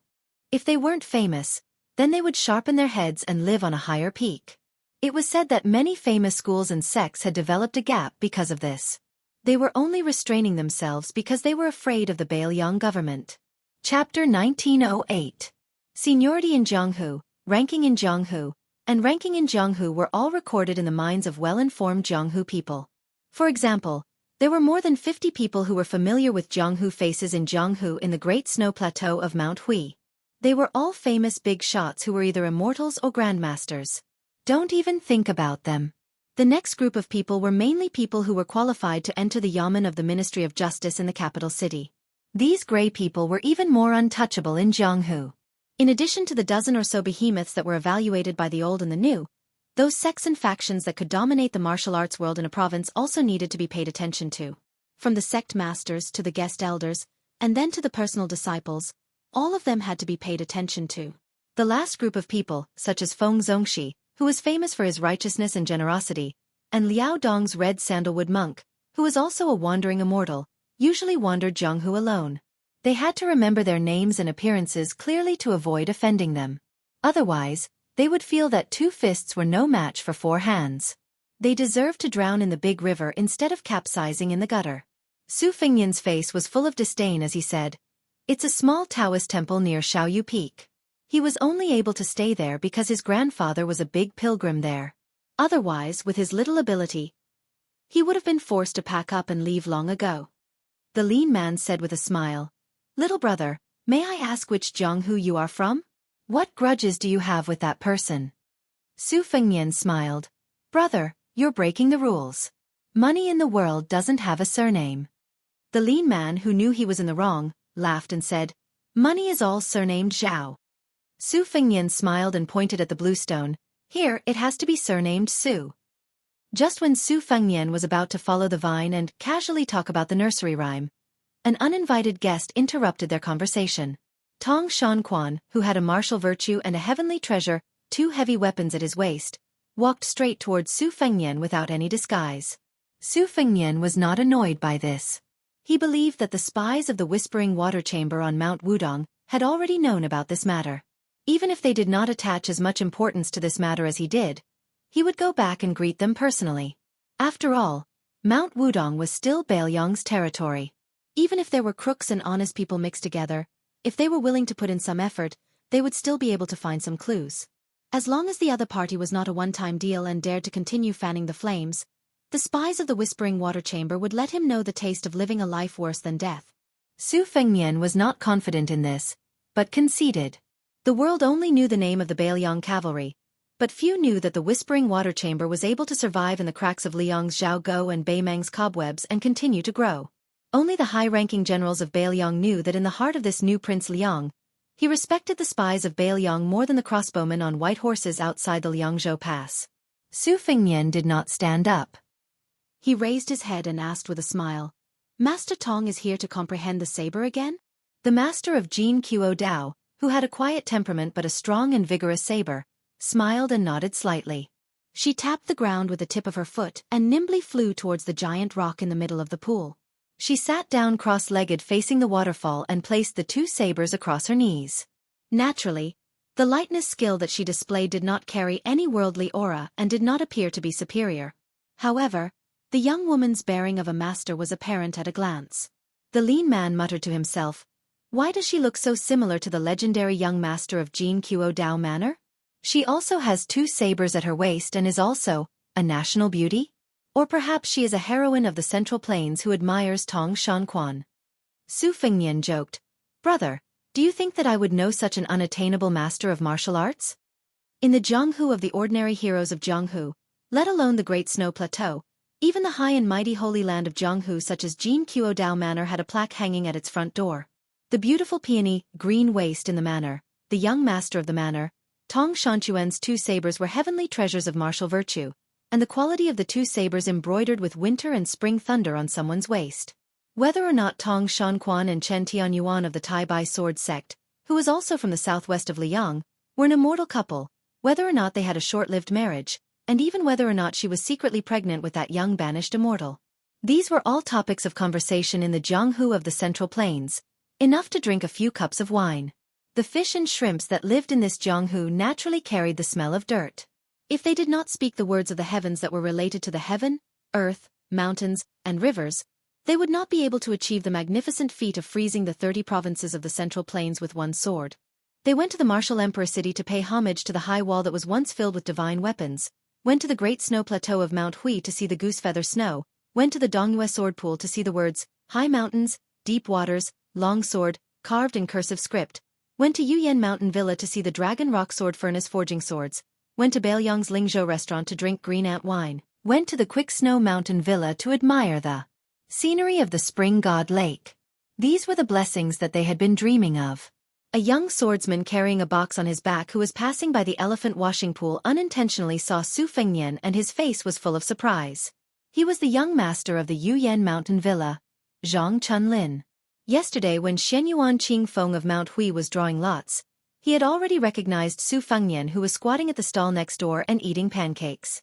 After Zhang Chunlin returned to his residence yesterday, he used up a large jar of saliva before he finally found out the exact location of the new Prince Liang from an old Taoist of the Qing generation on Mount Wudong. That year, His Royal Highness, who had a bad reputation, came to Mount Wudong to practice his knife skills. In fact, the Taoist on the mountain did not think much of it and no one was willing to take it seriously. They were not immortal Zenrins who could predict the future. How could they have foreseen today's situation? After Su Fengnian's hereditary inheritance was passed down, Wudong Mountain sealed off the path from the washing elephant pond to the thatched cottage. In fact, it was just a small path with a fence. In those years, probably only the young martial grandmasters who had not yet ridden down to Jiangnan on cranes would often run over to help with the vegetable garden, allowing the greenery to last year. Later on, Su Fengnian personally wrote a letter to Wudong Mountain's Zhenren Chen Yao, imploring the mountain to help maintain the tranquility near the thatched cottage. So Wudong Mountain built another green bamboo fence, but that was all. Su Fengnian waved his hand and greeted, "Little Zhang, you're here." Zhang Chunlin had mixed feelings. When they first met, Su Fengnian, who was still His Royal Highness, had a head full of white hair. He mistook him for a land sword immortal who had returned to his natural state. The second time they met, it was in the western region. They did not have much to talk about, which made this young swordsman, who even named his sword Frost Blade, feel regretful. Zhang Chunlin squatted beside Su Fengnian, slightly uneasy. Su Fengnian joked, carrying so many swords around, are you a sword seller? Zhang Chunlin blushed. It was very strange. Perhaps it was because he was born into a family of swordsmiths, but Zhang Chunlin did not have much obsession with the way of the sword. He also did not have the lofty ambition of wanting to be the only one in the world of swords. In the 100 years of Jianghu, swordmasters emerged one after another. Zhang Chunlin did not particularly worship Li Chungang and Dong Tai, nor did he particularly yearn for the Wu family sword tomb or the Dongyue sword pool. Instead, he admired Jian Zhehuang the most. His greatest wish was to be like that old swordsman of Western Shu, collecting all the famous swords in the world into his sword case. Just carrying them around in Jianghu was enough. Su Fengnian smiled and asked, Little Zhang, have you given yourself a nickname? Zhang Chunlin blushed and shook his head vigorously. Chapter 1909. Su Fengnian, as an experienced person, earnestly instructed, then you must give yourself a prestigious name as soon as possible. Otherwise, if you inexplicably give others a silly Jianghu nickname, it will be too late for you to cry. There are many examples of this in Jianghu. For example, in Gangnam-do, there is a sword master with white hair and long arms like an ape. His swordsmanship is actually not bad, but after he was called White Monkey when he was young, he could not get rid of it. Even if he had to say, I am the white ape divine sword, every time he did something chivalrous, others did not care. They all thanked the White Monkey hero for saving their lives. Don't you think he was aggrieved? There is also the famous Fistmaster in the southeast sword state. He is obviously a righteous hero, but because his surname is Wang and he is ranked 8th, he did not know to announce his name when he entered Jianghu. In the end, he was given the nickname, Turtle Immortal Fist. Turtle has become an immortal. If he is not an old turtle, then what is he? Zhang Chunlin, who was enlightened, nodded his head like a chicken pecking at rice. He deeply agreed. The lean man was about to interrupt the young master's nagging, but his companion pulled his sleeve. He turned his head and got the meaning from his companion's eyes. This guy was unreliable. Even if this business was true, and it was not ambiguous about the money, but such an unreliable guy could not keep his mouth shut. The lean man thought about it and agreed. He sighed, still feeling a little regretful, and coughed heavily, attracting the young man's attention. The lean man patted him on the shoulder. Little brother, unfortunately, we suddenly remembered that we have an urgent matter to attend to. I'm afraid that we can't help you with your trouble. However, even if we can't make a deal, we still have feelings for each other. Let me give you a piece of advice. If you want to make a name for yourself in the future, you must be down to earth. Su Fengnian smiled and nodded. Brother, you are right. The young master of Yuyan Mountain Villa was stunned. After the 5 people left, Su Fengnian accompanied Zhang Chunlin and chatted for a while by the elephant cleansing pool. As more and more Jianghu people came here to comprehend martial arts, Su Fengnian was the first to stand up and leave. Although Zhang Chunlin was still somewhat unsatisfied, he could be considered to have come in high spirits and returned in high spirits. However, the young man did not understand why his benefactor ended up talking about the female head of the Jin Quo Saber Manor, so he casually spoke his thoughts. He heard that the woman surnamed Tong was extremely talented, and practiced the saber very hard, but her temperament was old-fashioned. Therefore, even if Zhang Chunlin met her, they would not hit it off. In the end, Zhang Chunlin even laughed and said that a beauty riding a horse and drinking to her heart's content was the most beautiful. Therefore, even if the female manor head's appearance was enough to topple cities, she could not be considered a true beauty. Zhang Chunlin had a lot of fun talking. Before leaving, the young lord patted him on the shoulder and said something that confused Zhang Chunlin. Jianghu can be big or small. Don't be so straightforward when you see Manor Head Tong in the future. Zhang Chunlin watched as Su Fengnian left. Then he seemed to feel a murderous aura behind him. He suddenly turned around and saw a young unfamiliar woman sitting alone on a boulder. She turned her head and looked at him. Then she smiled and said, Jin Quo Saber Manor, Tong Shan Quan. Greetings, young Master Zhang. Everyone said that after Mount Huishan Zi, who monopolized the 3 chiefs of auspicious talisman, the female sword immortal was the Empress of West Chu, Jiang Si. The Fist Master was Martial Emperor City's Lin Ya. The female saber saint was Southern Zhao's Tong Shanquan. Zhang Chuanlin's mouth twitched as if he was struck by lightning. He could not say a word. Tong Shanquan, who probably would not ride a horse and drink in her life, slowly turned her head and no longer paid attention to the young manor head of Yuyan Mountain Manor. Su Fengnian leisurely returned to the front of the thatched cottage. Zhang and I was sitting on a small bench under the eaves. Su Fengnian said softly, "It's nothing. I just fought with someone in a daze, and in the end I took advantage of him." She blinked her eyes. Su Fengnian stretched out his hands.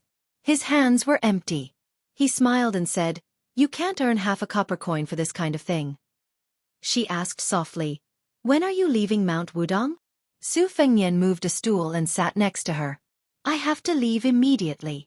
She whispered, "Are you going to Mount Qingliang or directly to North Rejecting City?" Su Fengnian smiled. "North Rejecting City is about to be built. Many people are waiting for me. Of course I'm going directly to Liangzhou Pass," she said as if relieved of a burden. "Then I'll go too." Su Fengnian nodded. "Okay." Su Fengnian then asked curiously, "Today, Wudong Mountain's Great Lotus Peak and Purple Sun Palace will be discussing the Tao and martial arts. There will be a lot of elusive grandmasters appearing. Aren't you going to take a look?" Zhang and I said unhappily, "What does their quarreling have to do with me?" Su Fengnian could not help but laugh. Zhang and I asked carefully, "There are so many copper coins here. Won't they be stolen?" Su Fengnian shook his head. "I'll talk to Mount Wudong. If there's even a copper coin missing, we'll go to Purple Sun Palace next time and make a scene." Zhang and I smiled. "You can go by yourself." Su Fengnian was also amused by his own words and did not say anything else. He enjoyed this rare moment of leisure. Zhang and I tilted her head. "Then I'll only bring my sword case?" Su Fengnian nodded and suddenly said, "This time, we'll leave in style. Let's not be sneaky. When the time comes, you'll take me to sword kinesis flight. Remember to be slow." Zhang Ni's cheeks blushed slightly. Su Fengnian took her hand and stood up. He laughed aloud and said, "Let's go." "Let's go to the outside of Liangzhou Pass. I'll take you to see the magnificent picture of iron cavalry guarding the border pass, like halberds crossing the river." The great Liang dragon sparrow sword slowly ascended and a young man and woman left Big Lotus Peak under the gaze of everyone. After Hong Shixiang and Su Jihu, there was another immortal couple in the world. It was also on this day that a middle-aged man with 2 swords at his waist left the old donkey that had accompanied him for thousands of miles on Little Lotus Peak to accompany the old green ox. A blind female zither player slowly descended the mountain alone under the reluctant gaze of a young man who claimed to be useless. She descended the mountain only for his peace of mind. There was an average-looking short man who said to a Miaojiang woman before he went down the mountain, "If I die, find a handsome man and marry him." An elderly Confucian scholar with 2 people beside him bowed deeply to the sea of clouds at the edge of the cliff. He straightened his back and said loudly, "This junior bids farewell to Sage Zhang. The scholar Cheng Baishuang has lived up to his teachings." A woman in purple stood on the roof of Purple Sun Palace. She raised her head high and looked at the young man and woman who were flying further and further away. She sneered lightly. An elderly Taoist rubbed the head of his disciple's disciple. Then, he smiled at an even older senior brother. "Wudong is worthy of cultivating in this life." An elegant Taoist from Mount Longhu bid farewell to a Taoist from Mount Wudong. "If there's a chance, I'll come for tea again."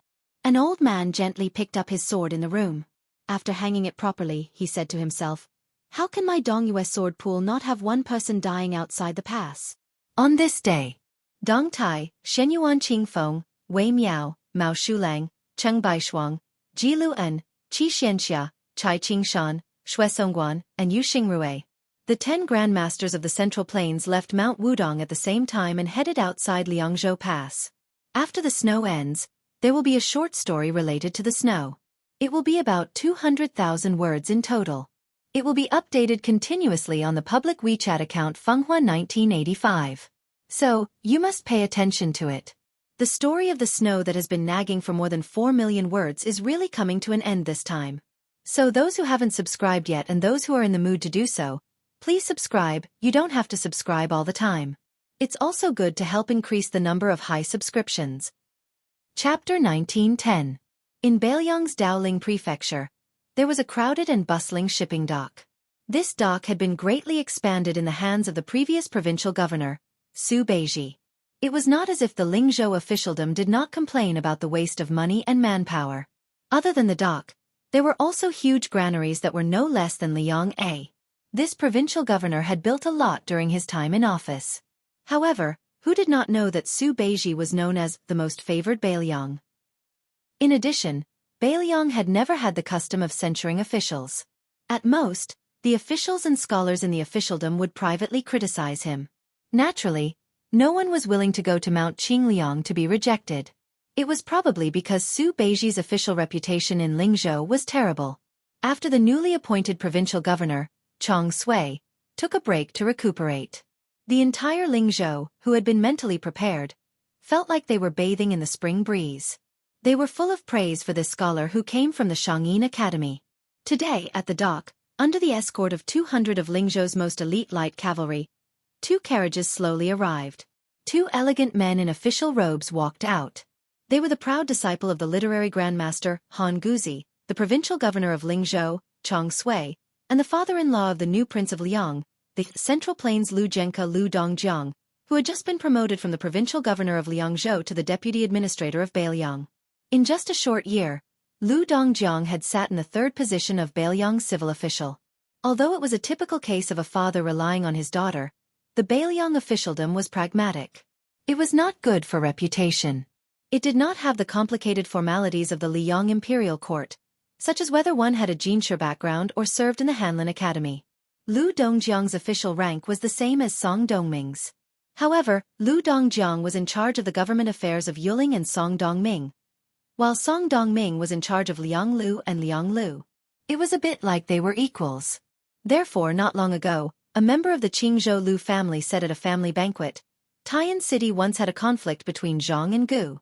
Now, Bailiang also has a conflict between Lu and Song. It is a conflict between gentlemen. As for Wang Linquan, he is just a merchant who stinks of money. The 2 meanings of this flattery made Lu Dongjiang, who had entered Bailiang and Liang Lu, deeply agree.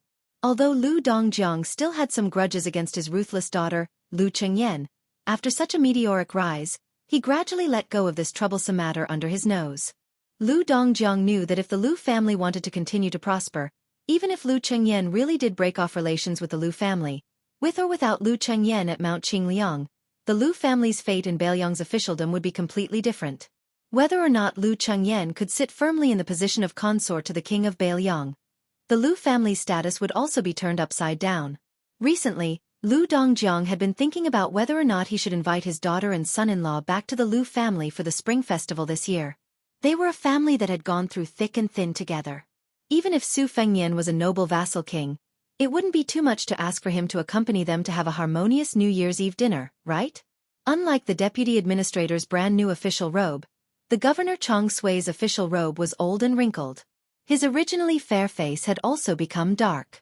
When the 2 of them stood together, Lu Dongjiang, who was older but well-maintained, looked younger. Although there was not much difference between the 2nd-rank Golden Rooster official patch and the 3rd-rank Peacock official patch, both of them were well-deserving of the title of governor of Liang.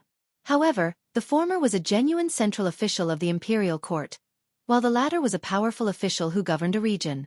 There was still a fine line between the former and the former. However, Lu Dongjiang was a famous scholar who had enjoyed a good reputation in the scholarly circles of the Central Plains for many years. If it were any other governor accompanying him, he would still put on an air of authority. However, in front of Chang Sui, who was a brilliant disciple of the literary grandmaster Han Guzi, a well-known teacher Ji Shang of the Shangyin Academy, and also Su Weisheng's senior martial brother, Lu Dongjiang naturally regarded him as a kindred spirit. He spoke warmly and warmly.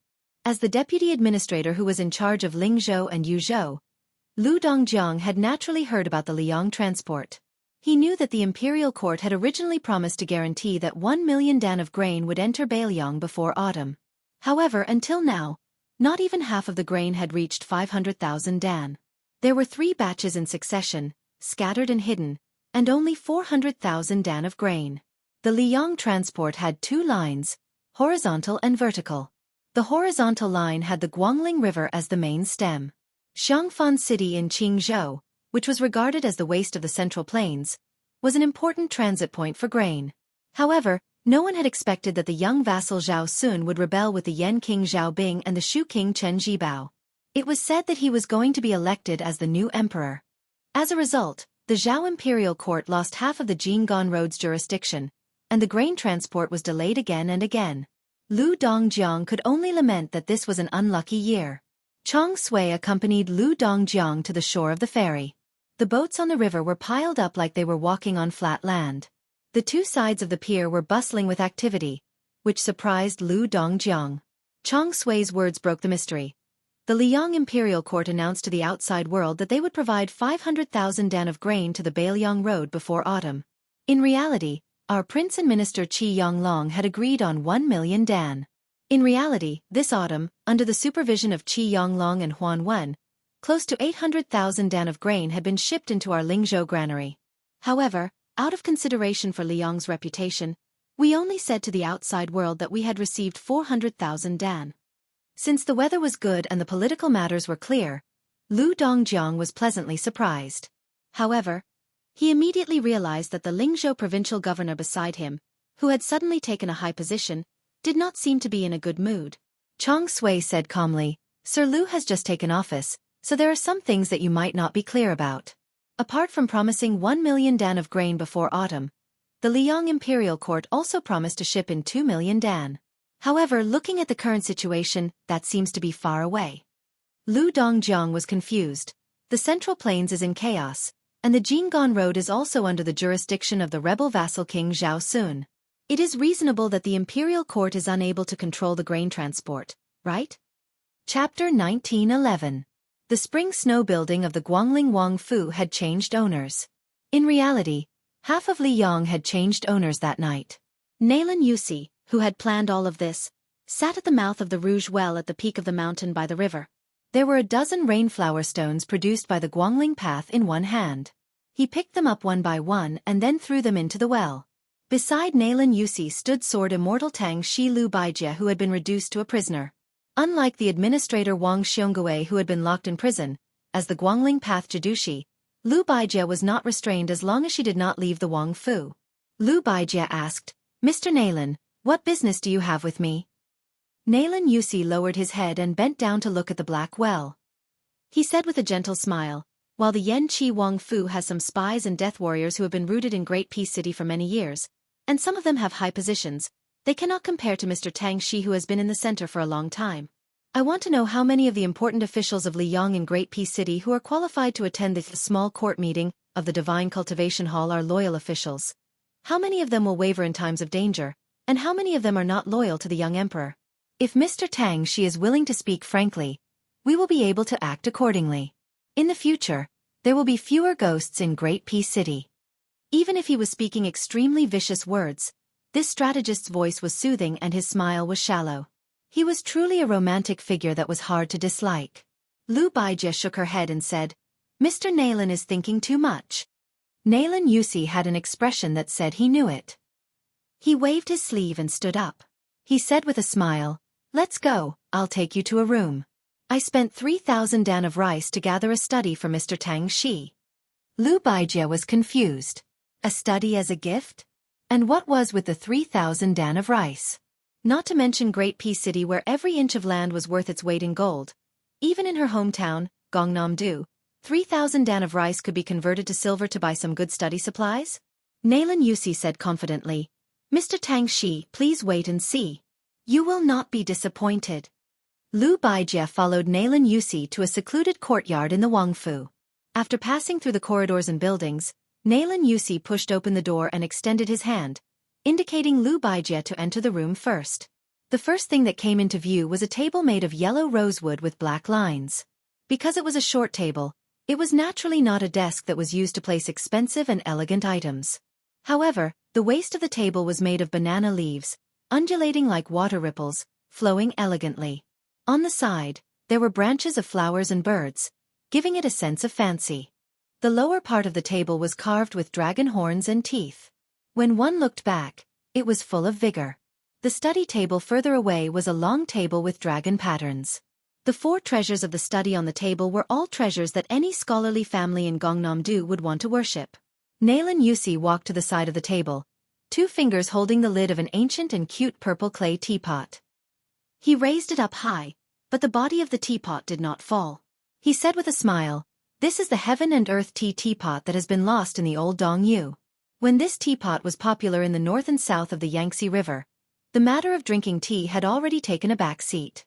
It became a peerless item for people to enjoy. Now, it is even more difficult to buy with money. There is no way around it. Most of the people of Dongyu like to bury a heaven and earth tea teapot with them when they die. Mr. Tang, she is a divine hand in the way of tea and should know better than me. This teapot is not ordinary. Lu Baijie just glanced at the teapot and looked around. She asked with a heavy face. All the items in this room only cost 3,000 don of rice? Nailan Yusi laughed and said, "Don't worry, it is definitely not because of the war in Guangling Path that caused the noble families to sell their treasures cheaply. To put it bluntly, since the fall of Dechu 20 years ago, the officialdom of Guangling Path was full of villains who suddenly became rich and powerful. There were not many valuable family names. Otherwise, they are just fence-sitters. This time, the owner of the Spring Snow building changed. Most of them changed their rudder very quickly. There is no need to take out these good things to exchange for gold, silver, and rice." Nailan Yusi suddenly squatted down and went under the dragon pattern table. Then he stuck his head out and waved at Lu Baijie. Lu Baijie was confused by this strategist. After hesitating for a moment, she followed his example and went under the table. Nailan Yusi rubbed the bottom of the table with his fingers and said with a smile, "It is not easy to light a candle in broad daylight. However, with the eyesight of Tang Shi Sword Fairy, she should be able to see the origin of this item from the handwriting. It is here." Lu Baijie followed Nailan Yusi's finger and looked up. She saw that there seemed to be 6 words carved with a dagger. It was crooked. Except for some childishness, it did not have the demeanor of a master. However, Lu Baijie was shocked on the spot. The 6 words meant that there were 3 people with no surname: Feng Mian, Ji Hu, and Long Xiang. It should be known that Su Jihu, who was married to Zhang Nan, was Lu Baijie's niece-in-law. Lu Baijie was also the family elder who loved that woman the most in the Lu family. Therefore, Lu Baijie confirmed that this was undoubtedly Su Jihu's handwriting. Moreover, Lu Baijie knew that in Mount Qingliang, Su Jihu and Su Weisheng had an ordinary relationship since they were young. Therefore, among the 4 children of the Su family, only Su Weisheng's name was missing. This was strong circumstantial evidence that the world could not fake. Lu Baijie could even imagine that many years ago, the girl in red sat on the ground and carved words with a knife. Lu Baijie was silent for a long time. Even after leaving the table with Nailan Yusi, she was still unwilling to speak. Nailan Yusi's face was full of joy. I guess even the owner of the table didn't know that his sister had carved words under the table. Otherwise, he would not be willing to sell it.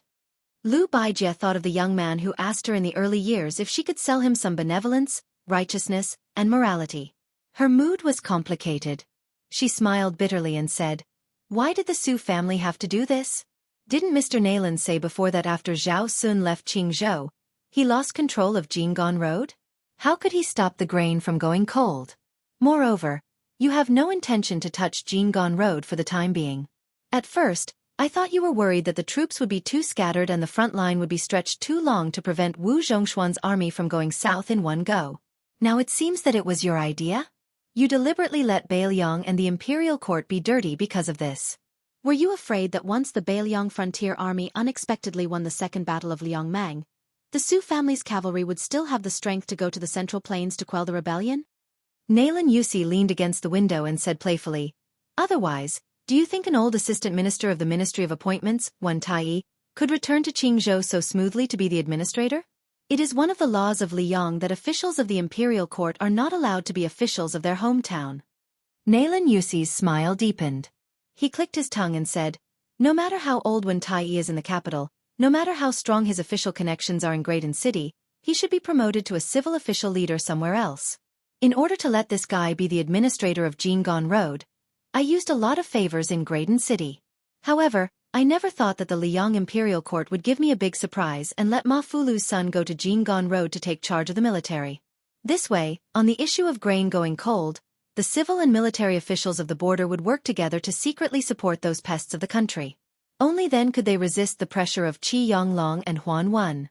Otherwise, if it was someone else, it would be hard to say. After all, when the 2 provincial officials are angry, they are not to be trifled with. The remaining 2 million dan of grain might really have to be sent to Bailiang's Lingzhou. Lu Baijie pressed one of her palms on the table. The table creaked. It could be seen that she was enduring the majestic pressure of Tongshi Sword Immortal. Nalan Yusi, who was in a very good mood, said with a smile, "In this world, as long as there is a war, there will be a need for grain. The Bailiang Frontier Army is not a divine army. Of course, it is no exception. Even if the young provincial governor Su Beiji had the foresight to become the provincial governor of Baimi, but with the power of Lingzhou, which is known as the south of the Great Wall, it is obviously not enough to let the Bailiang Frontier Army that is about to welcome the Second Great War of Liangmang have no worries." Then what about Su Beiji, the transport commissioner of Bailiang? Nalan Yusi asked and answered his own question. Even the cleverest housewife cannot cook without rice. Even the common people who have never read books understand this principle, let alone the #1 civil official of Bailiang that the Zhao clan of Liang wanted to rope in the most. Therefore, Su Beiji ran to Mount Qingliang and told the vassal king surnamed Su that although your family has a lot of money, it is still not enough. You should sell your family's belongings. I will help you deal with this matter. You, Su Fengnian, don't worry about it. Out of sight, out of mind, you can be a hands-off shopkeeper. It just so happens that outside the Liangzhou Pass, there is a need to build that laborious and costly Beijua city. Excluding the families who serve in the military, the wages of the common people with household registration will be paid from there. As for the grain for the border army, it will be earned from the people who come to our Lingzhou to buy your Su family's belongings. As long as they have the ability to dig out the grain from the hands of the big and small transport officials along the Guangling River through their personal relations or various channels, no matter what method they use to deliver the grain to Bailiang, the transaction will be valid. Chapter 1912. Nalan Yusi pointed at a folding fan beside Lu Baijie's hand. The fan made by the old Western Shu dynasty is the painstaking work of Ma Xiaoguan in his later years. There are only 2 left in the world. One is in the imperial study of Emperor Liang. Probably because of the hot summer, he just wants to look at it and is reluctant to waste it to invite the cool breeze. The other one is in the hands of you, Mr. Tang Shi. Do you know how much rice was used to buy this fan? 600. It sounds like a small amount, right? Even if you have to pay for the cost of the relationship with the buyer, you still earn a lot, don't you think? But let's not wrong the king of Bailiang. He doesn't know how expensive the rice is. The calculation in his mind is not the same as ours. It's a pity that you, Mr. Tang Shi, know the calculation. Even Qi Yonglong and Huan Wen, the 2 pillars of the country, know it, but it's still useless. Nalan Yusi came to the half-table with yellow rosewood and black patterns. He suddenly tiptoed and sat on the table in an ungraceful manner. He looked at Lu Baijie, who was standing, and stretched out his hands. Mr. Tang Shi is not the kind of old-fashioned scholar who only knows how to bury himself in books. He used to be the minister of the Ministry of War in the capital. Although he is not the head of the Ministry of Revenue, he naturally knows the annual rations of the people in the Central Plains and the border army. Although the local customs are different and the rich and the poor are different, they are roughly the same. Mr. Tang Shi is the son of a rich family in Gangnam-do. He knows that you, the richest people in the world, eat extravagantly and have as many as 4 or even 5 meals a day.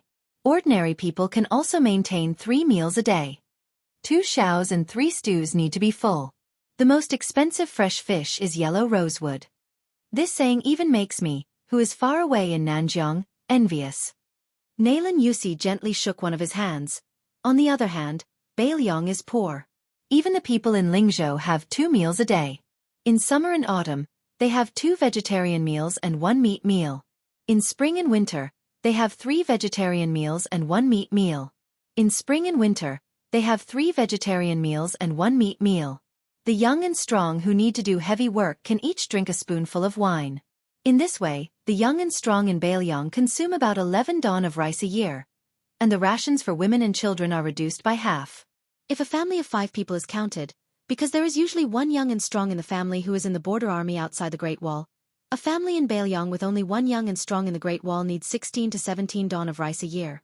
With Su Beijie's food collection measures in Lingzhou 2 years ago, it can roughly guarantee that the food of the people in the Great Wall will not be affected by the war for 3 years. In a critical moment, it can even provide 500,000 don of rice to the Bailiang border army. However, this is already Bailiang's limit. The Second Battle of Liangmang is imminent. If they fight for a year, With each young and strong in the border army getting 11 dawn of rice a year, by next autumn, they will need 1 million dawn of rice. Nalan Yusi lightly patted his palm and smiled. However, the court has only sent 800,000 dawn of rice. The remaining 2 million dawn of rice that was promised is something that even I can't turn around. Furthermore, it is easy to go from frugality to extravagance, but it is difficult to go from extravagance to frugality. For no reason, we will lose a total of 3 million dawn of rice every year. Cutting off one's path to wealth is like killing one's parents. How can this be tolerated? Moreover, we are giving it to those Baelyong barbarians. If we give it to the great pillar state Gu Gentong's 2 vast border army, then we can just pinch our noses and accept our fate. It is not good to throw away our lives for money and future prospects. However, aren't the Baelyong barbarians and the Baymang barbarians dog-eat-dog right now? We can just drag it out. The Su family's iron cavalry can't even protect themselves. How can they free up their hands to compete with us, the transport officials who are far away? The 4 legs of the desk under Lu Baijie's palm shattered with a bang. The entire desk fell straight to the ground, and the once priceless but now incomparably lowly scholarly furniture scattered in all directions like birds and beasts. Nalan Yusi turned a blind eye and continued with a smile. Of course, a cornered dog will jump over a wall. The Baelyong side doesn't just rely on cheap sellers to exchange for provisions. Didn't the young man surnamed Su create a large and powerful fish dragon gang? He let them pave the way all the way down the Guangling River, bringing countless antique collections to open shops in various places. Of course, these Jianghu people's fists are also quite strong. It is said that Transport Commissioner Su Beiji has already spread the word that if anyone dares to delay the fish dragon gang's legitimate business, he will let the Baelyong cavalry personally knock on their door and reason with them. In fact, the yamen on both sides of the river and the local garrisons that were previously scared out of their wits by the 10,000 Great Snow Dragon cavalry were really shocked by this move. Therefore at this time, they need me Nalan Yusi, to muddy the waters again. Nalan Yusi stretched out a finger and pointed at his own nose, smiling brightly.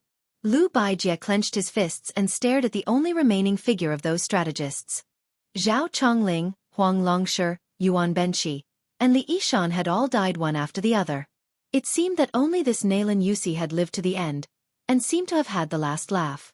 Lu Baijie asked, "You, Nalan Yusi, just want to help Zhao Bing usurp the throne. Why do you have to do this?" Nalan Yusi's smile faded, his hands supporting the delicate yellow rosewood table. "My efforts in Baelyong have never been less than in Great Peace City." Lu Baijie, who had always been gentle and elegant, asked angrily for the first time, "Are you really not afraid that the Baelyong of Liyang will fight, and only Baymang will benefit?" Nalan Yusi, what do you want to do? Nalan Yusi did not care about Lu Baijie's murderous intent at all. He said lazily, "Those who know me know my worries, those who do not know me ask what I want." Then Nalan Yusi turned and smiled at the door. "Move back, Mr. Tang, she is just joking." Lu Baijie laughed in anger. "I am joking with you, Nalan Yusi?" Nalan Yusi asked in response, "Otherwise, can you really kill me?" This sword immortal Tang she immediately became dejected. Lu Baijie had never been so disheartened. Lu Baijie had never felt so helpless, whether it was when he was willing to be silent in a family full of heroes for a woman, or when he was exiled from Great Peace City by the Emperor of Liyang, or when he became a prisoner in the Spring Snow Building. Nalan Yusi jumped off the table and sneered softly. "The entire Central Plains will be as helpless as you. You, Lu Baijie, are the first person to experience this." Lu Baijie silently crouched down and flipped over the table. He looked dazedly at the words the woman had carved in her early years. After Nalan Yusi finished speaking, he slowly walked out of the room and did not forget to close the door for Mr. Tang Shi. That sentence was, "I want to see how the young man surnamed Su will help you guard the northwest gate of the Central Plains." Nalan Yusi walked out of the house, left the courtyard, and climbed to the top floor of the Spring Snow Building. He came to the corridor and stood against the railing, looking at the Guangling River in the distance.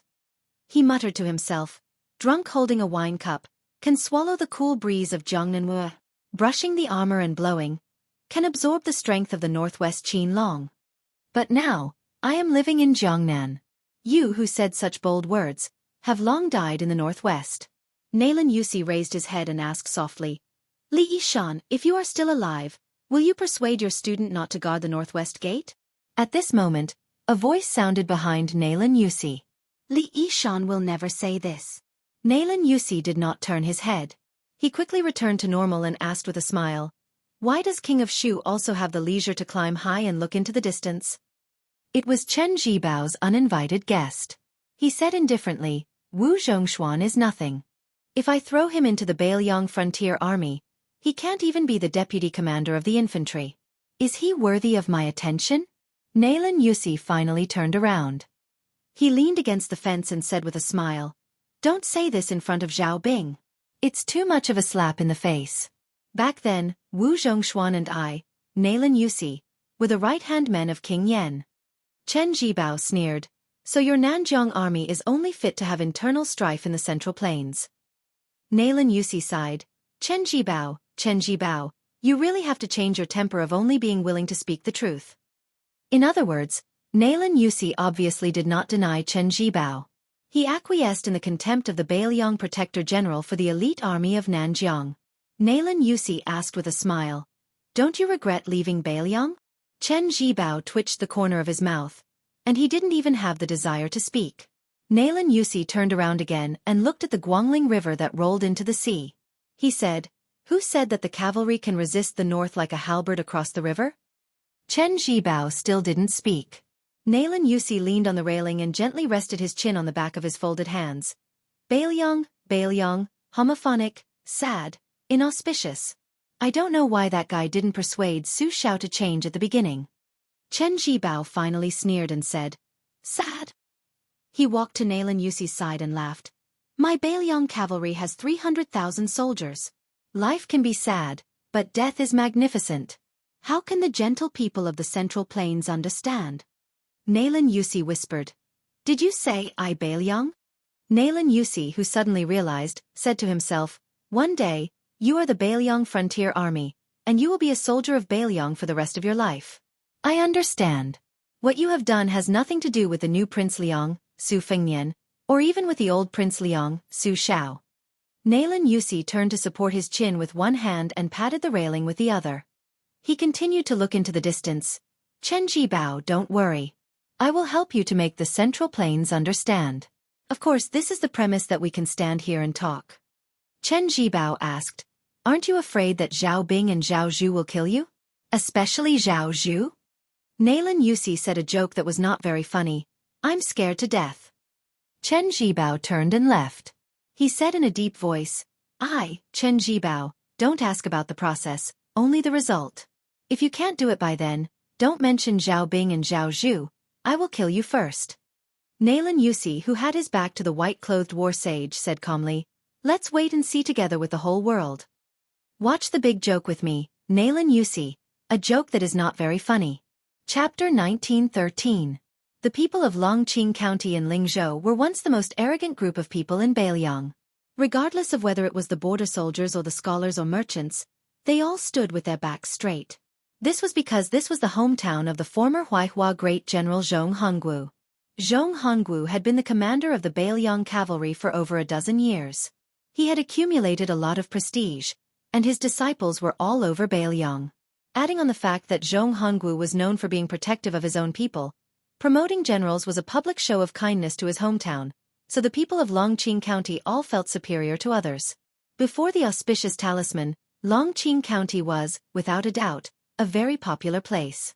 The marriage partners of the large and small families in Lingzhou all chose Longqing County as their first choice.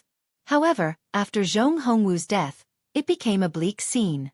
Especially after the former Longqing County chief, Zhong Hongwu's eldest son, Zhong Qingxin, after he was promoted to an official in the provincial capital, he openly rejected the officials of his hometown many times, causing Longqing County to completely lose its backbone.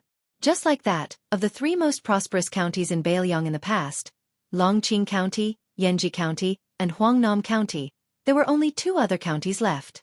For example, during the construction of North Jebei City, as long as the people of Bailiang were willing to participate in the construction outside Liangzhou Pass, they would be able to obtain quite a bit of money. There were poor people from all over Lingzhou who surged into the pass. Only Longqing County did not have many people responding. Of course, this had to do with the fact that the people of Longqing County were mostly well off. However, The knot in their hearts that everyone in Baelyong knew about was the key reason. The people of Baelyong had always been valiant and warlike since ancient times. Although Lingzhou was rich, there were as many martial arts schools as there were hairs on a cow. Naturally, they did not lose to Liangzhou and Yuzhou.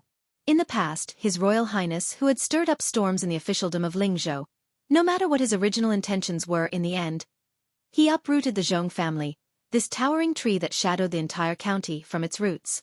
The people of Longqing County were both afraid and resentful. It could be said that their thoughts were complicated. It was impossible to explain clearly in a few words. Therefore, when an ordinary middle-aged man in Longqing County's capital planned to go to northern Baelyong City to beg for a living, his neighbors began to despise him. This was especially so when they heard that this man planned to move his wife and son out of Baelyong. This was no longer just idle gossip. Some people even wanted to point at his spine and curse him in front of his face. They scolded him without any regard for the feelings they had accumulated over the years. Then, very quickly, there were people who dug up old scores. They said that this fellow called Lu Deyuan was not originally from Baelyong.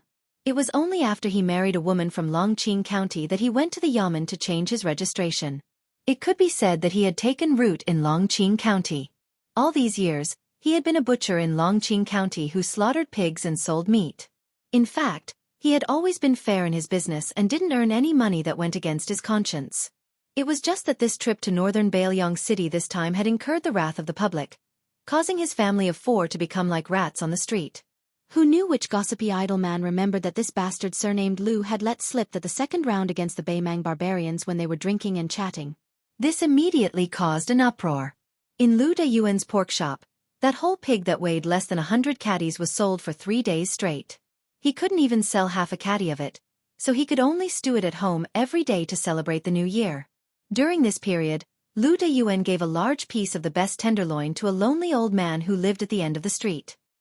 He threw the tenderloin to the old man directly out the door. Lu Deyuan, who was simple and honest, just silently picked it up and took it home. On this day, a large pot of fragrant stewed meat was made at home. Lu Deyuan squatted on the door sill and looked at the courtyard gate, patiently waiting for his youngest son to come home from the private school for dinner. Lu Deyuan and his wife didn't know how to read. Previously, they would take that letter to the private school of the younger son and consult that stern teacher about the content. The teacher would read it word by word to Lu Deyuan. After that, Lu Deyuan would return home and tell his wife the general idea. This trip was the most satisfying time for Lu Deyuan. Lu Deyuan still remembered that when his eldest son was young, he always complained that his father wasn't in the northern Liang border army, which made him unable to raise his head in front of his peers. Later on, when his son grew up, he became more and more promising in his studies and became a well-known talent. Therefore, his son's smile and laughter at home became more and more frequent. Although his younger son had similar complaints, with such an honest elder brother who could support him, he was not as depressed as his elder brother was when he was young. He was always a cheerful kid who liked to grin and laugh. Occasionally, when he heard his schoolmates talking about their relatives who had made military exploits outside the northern Liang Pass and was promoted, he would squat in the courtyard and sigh or pick up the wooden short saber that his father made for him and run all over the courtyard crazily. When he ran out of strength, he would eat and read. Generally speaking, the life of the family of 4 was getting better and better. As for the Jingguan Taoist temple in the gourd mouth of Yuzhou province, the fierce battle in Huta City in Liangzhou province, the hundreds of thousands of nameless steals in Qingliang Mountain and the young lord regaining the title of Pillar of the State, it had nothing to do with their family. Generally speaking, the family of 4 lived better and better. As for the Jingguan Taoist temple in the gourd mouth of Yuzhou province, the fierce battle in Huta City in Liangzhou province, the hundreds of thousands of nameless steals in Qingliang Mountain and the young lord regaining the title of Pillar of the State, it had nothing to do with their family. His wife had walked to his side at some point. She hesitated for a moment before asking softly, "Is Mr. Lu unwilling to read the letter for us?"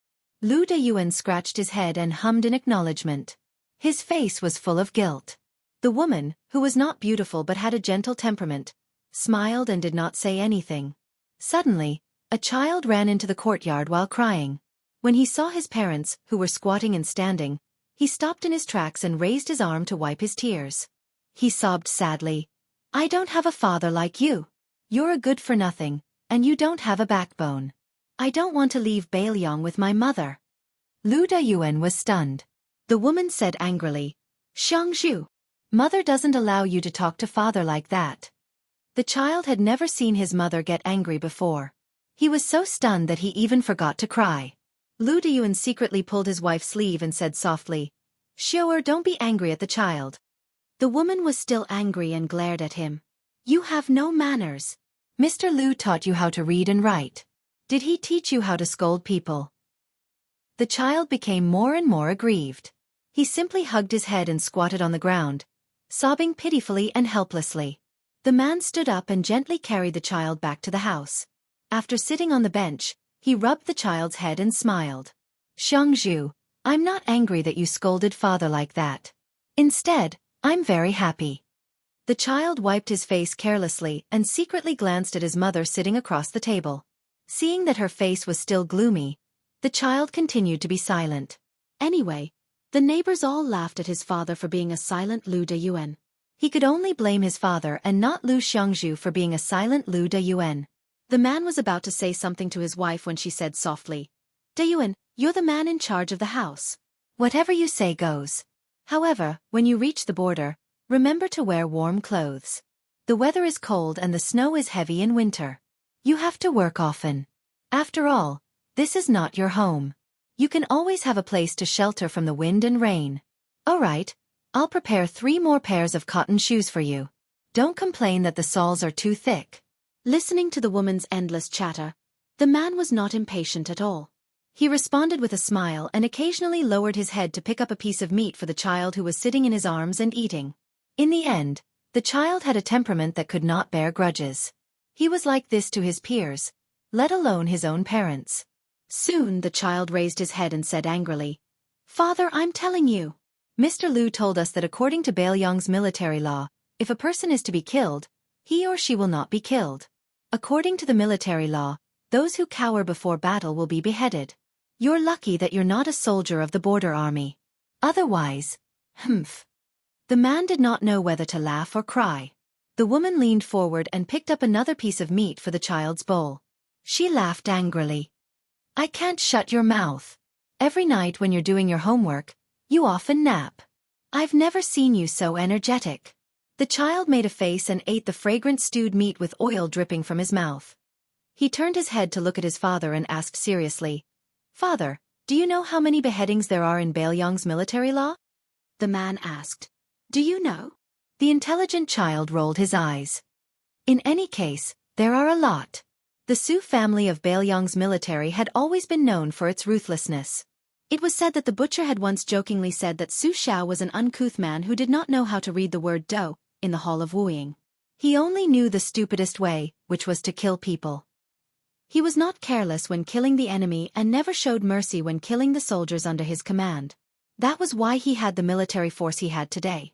Those who retreated before the battle were killed. Those who were greedy for merit and killed innocent people were killed. Those who ambushed early were killed. Those who abandoned their weapons and horses without reason were killed. If the sergeant died in battle and the entire troop survived, the entire troop was beheaded. If the commandant died in battle and the first commandant survived, the entire commandant was beheaded. Of course, in addition to these bloody and ironclad rules in the Bailiang border army, there were also subordinates who did not reward them for meritorious service. Regardless of whether it was the commanding officer or sergeant, the entire camp was beheaded. Those who were greedy for military pay and pensions, no matter how many there were beheaded. When the man heard the child's words, he laughed loudly. The child suddenly said, "Father, after Mother and I go to that place called Songbai County in the Central Plains, will our family have the money to buy a bigger house?" The middle-aged man laughed. "That's very difficult. I haven't saved much silver over the years. The Central Plains are richer than our Lingzhou." The child made an O sound and was a little disappointed. Chapter 1914. The man continued with a smile, "But don't worry, I won't forget to send you money in the future when I reach North Rejecting City." The child shook his head like an old man. As the saying goes, riches and honor cannot be corrupted, poverty cannot be shaken, might cannot be subdued. That's what a real man is. The man asked curiously, "What do you mean by that? Can you explain it to me?" The child chuckled. "It means Mr. Lu said that the sage of the Zhang family said it." "You don't even know this, Dad. You're really ignorant." The man was gratified.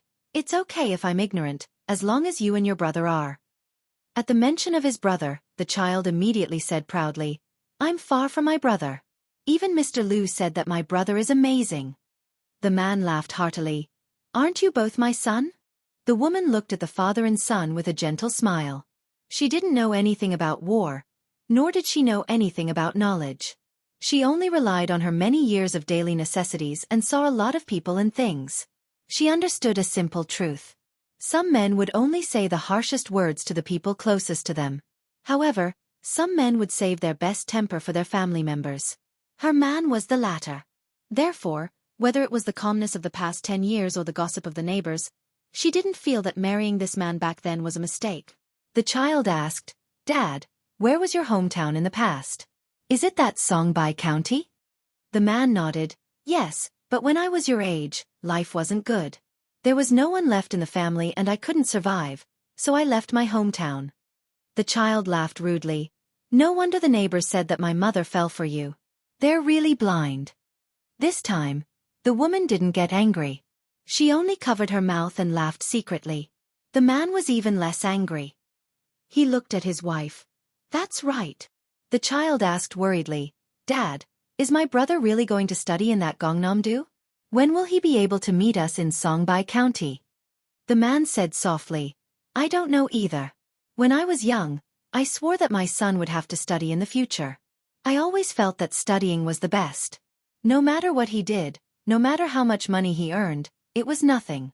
I lost my parents a long time ago. I only know that more than 10 generations before me were farmers. Therefore, when I came to Bailiang, I met your mother, Xiangzhu. I was really lucky. Otherwise, if you and your brother were like me, you wouldn't be able to study.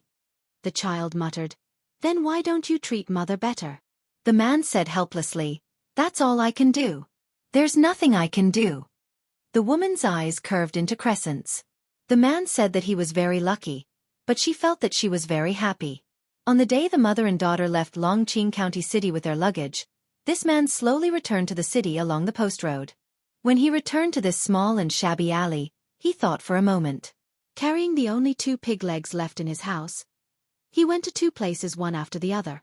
One was secretly placed in front of the old man's house at the end of the street, and the other was delivered to Mr. Liu's house. During this process, the man didn't know how many people rolled their eyes at him and spat at him. In the end, the man returned home and took out the wooden box covered in dust from under his bed.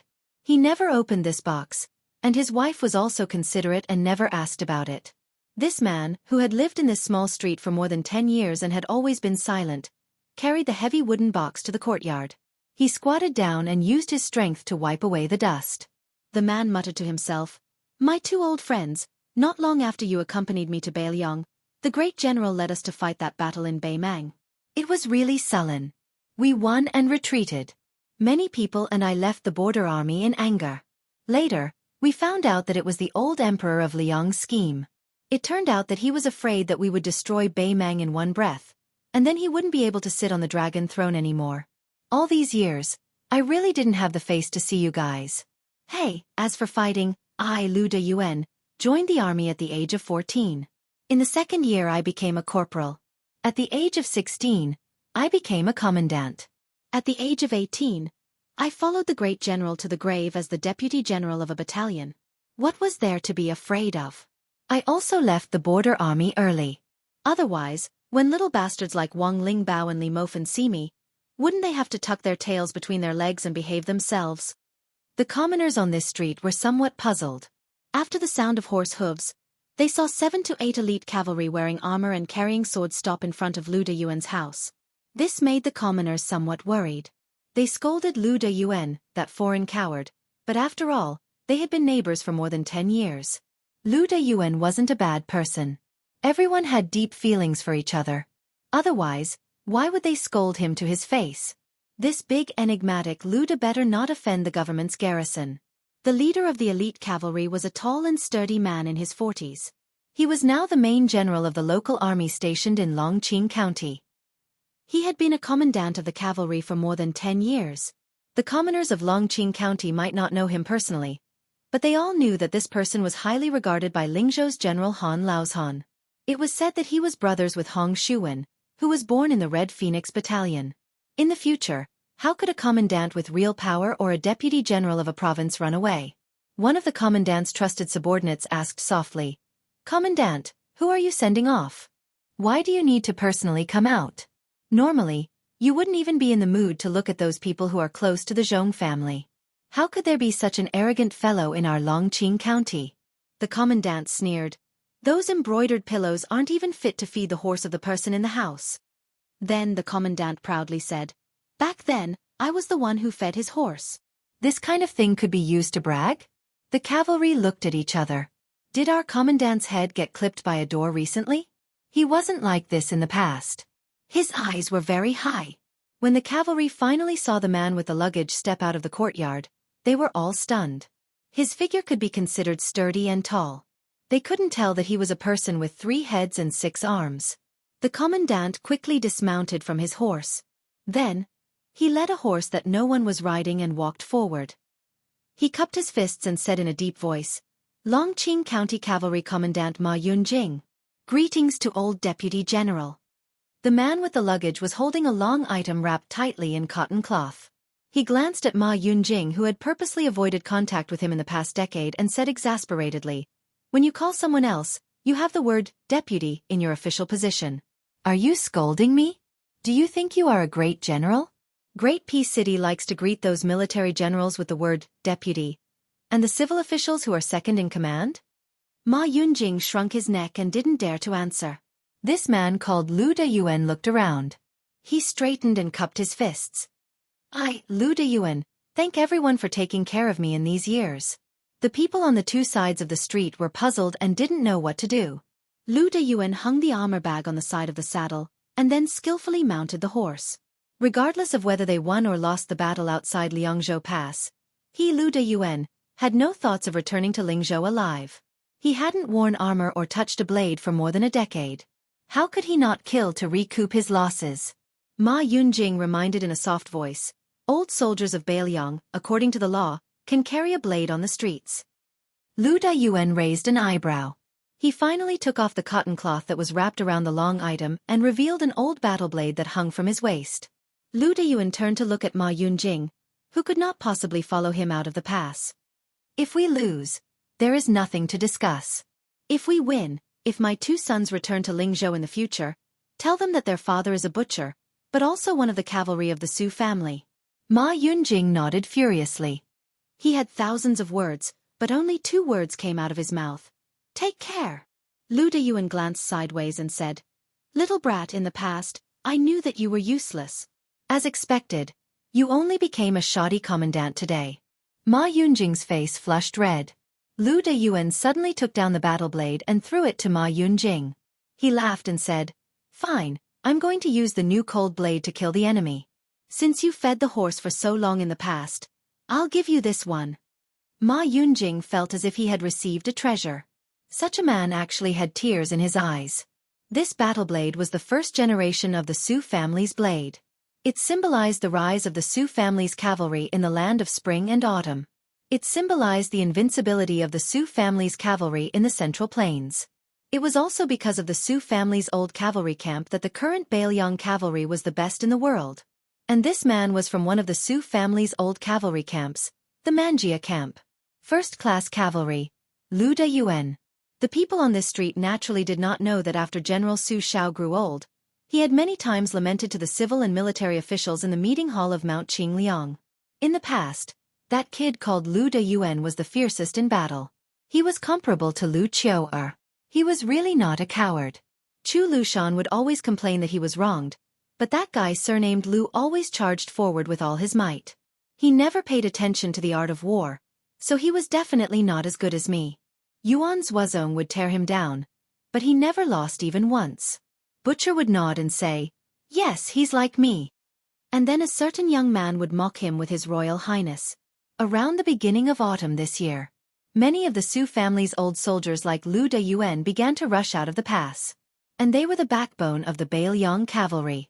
At this time, Lu Deyuan and Ma Yunjing urged their horses out of the city together, mumbling something. The young elite cavalry could only hear the faint sound, but it was not very clear. After Ma Yunjing sent Lu Diyuan to the road outside the city, he watched him leave, speechless for a long time. Finally, when he turned his horse around, Ma Yunjing also mumbled, "My Su family's Manjia camp, the scouts roam everywhere, that is to scatter, the camp does not move, it is to support the beam." Chapter 19:15. For the common people of the marketplace, building a house was a top priority, and erecting a beam to signify the completion of a new house was also a top priority. Thus, on the day a country, prefecture, frontier fortress, city, or military town was completed, the meaning behind the hanging of a plaque was equivalent to the raising of a beam for the common people. As a result, the significance was extremely important. Today, the day for the hanging of the plaque for the city outside Liangzhou Pass had arrived. They did not deliberately choose an auspicious day. Instead, when the last main wall was completely completed, they unanimously passed a resolution that the hanging of the plaque on that day could not be delayed. It was not that the large group of Bailiang bosses supervising the construction of the city did not care. It was truly that the situation was urgent, and they could not afford to care about such things as adding flowers to the brocade. Otherwise, the group of civil officials led by Bailiang's Taoist administrator Li Gongda had spent almost an entire year in this godforsaken place. Practically everyone had to eat the yellow earth and drink the wind and sand with the soldiers and laborers every day. After investing so much effort, how could they not want to find an auspicious day to hang up the plaque? This kind of deep affection was perhaps no less than when a daughter was married off. The construction of this city could be said to be unprecedented. Not only was it larger than the first border city in the northwest, Huta City, it also took less time. Apart from the 10,000 great snow dragon cavalry and the 9,000 or so heavy cavalry of the Wei Xiong and the Jihu, almost all of the Liangzhou border army took turns participating in the construction of the city. Of course, all of the young and strong soldiers and craftsmen in the Pass, Liangling, and Serene provinces were conscripted. In addition to the endless stream of Bailiang commoners who went to Liangzhou Pass on their own, the number of people building the city was always maintained at around 100,000. In history, the so-called using the entire nation's power to build a majestic city or a huge town, oftentimes the emphasis was on conserving the people's labor and not delaying the farming time. Most of the time, in 30 days, quickly build a wall, and then intermittently take several years to complete the construction. But this time in Bailiang, the Su family on Mount Qingliang had nearly exhausted all of their wealth to build the city's main wall. It was simply a magnificent feat of cutting off the cauldrons and sinking the boats. Just the loess used to build the main wall had already hollowed out two small hills south of the city, Longzhou and Huwei. At dawn, Li Gongda and his neighbor, Song Chong Sui, the Mahis school's deputy supervisor, got up early together. After ascending the city wall and strolling on the wide horse path, the administrator, who had lost 20 pounds at some point, subconsciously stamped his feet out of habit. The old man with white hair smiled proudly. With me, the miserly Gongda, keeping an eye on them all day long, who would cut corners? Besides, no one would dare to slack off. This was not a matter of money. Instead, it was the most obvious principle in front of everyone. If this city exists in Liangzhou, it will exist. If this city dies, it will perish. He was the leader of Bailiang's civil officials, who had lived a smooth life in the officialdom. Although he had lost a lot of weight, his body looked much more robust. If the officials of Lingzhou could come here, they would be shocked to see official Li. They might not even recognize him. The slipperiness that Li Gongda had accumulated for most of his life in the officialdom had completely disappeared. Instead, it was an invisible heroic spirit that could only be possessed by someone who came from a family of generals. The old man was a scholar after all. He reached out his hand and touched the inner wall. He chuckled and said, "In the past, in the conference hall of Qingliang Mountain, where there were more martial arts than literature, I could never understand what the general was talking about with those rough men. Something about a horse path or a parapet. It was only when I came here that I realized. Just like this parapet, I had actually read about it in books a long time ago. Many frontier poems have sung about it. It's called Disdainful Gaze. Parapet, it's still better to call it that way.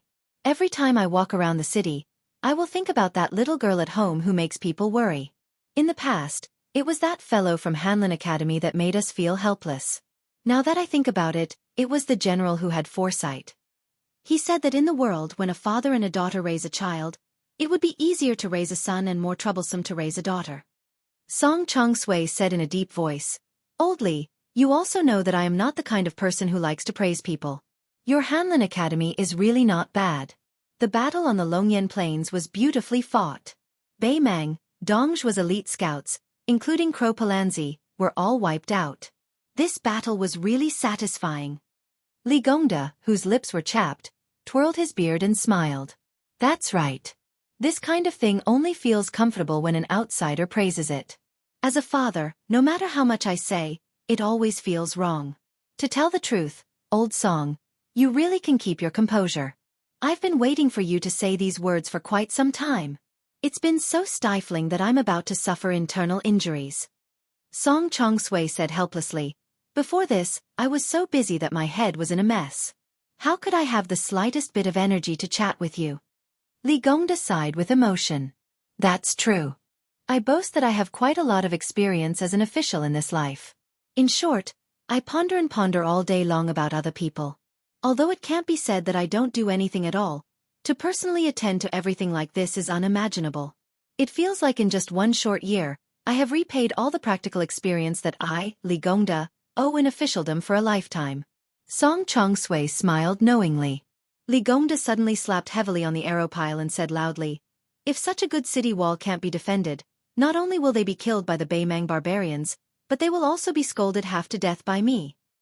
Song Chongsui was stunned and then looked around. The inside and outside of the city was the most familiar scene of the construction of the city. The chanting rose and fell one after another. Although the huge city under his feet could already be hung with a plaque, there was still a considerable amount of work to be done. The Mahist scholar asked softly with a smile, can you really bear to scold them? Li Gongda, who was originally aggressive, suddenly lost his arrogance and only whispered softly, there are so many Bailiang frontier army men.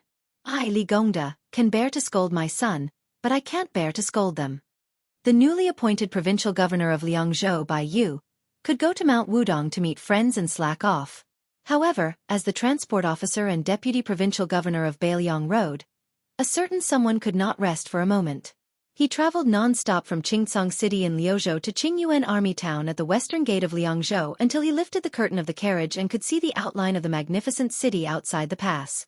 It seemed that ever since Su Beiji left Mount Qingliang for Lingzhou, he had been constantly on the move. As the provincial governor of purchasing rice, he had built granaries all over his territory and served as the transport officer of a road. He was in charge of strategizing about the transport of grain. In between, he had gone to Lianghuai Road to meet with Han Lin in private. Not long ago, he went to Mount Lantua in the western region to bring 20,000 monk soldiers to the defense line of Qingcang City in Liuzhou. This time, after attending the plaque hanging ceremony, he immediately went to Lingzhou and personally watched the grain cooling before he could be at ease. In these years, he did not have a fixed residence. It seemed that if he was not on horseback, he was in the carriage. In any case, it was always bumpy. Outside this carriage, there was not a single elite cavalry of the Bailiang Frontier Army escorting it.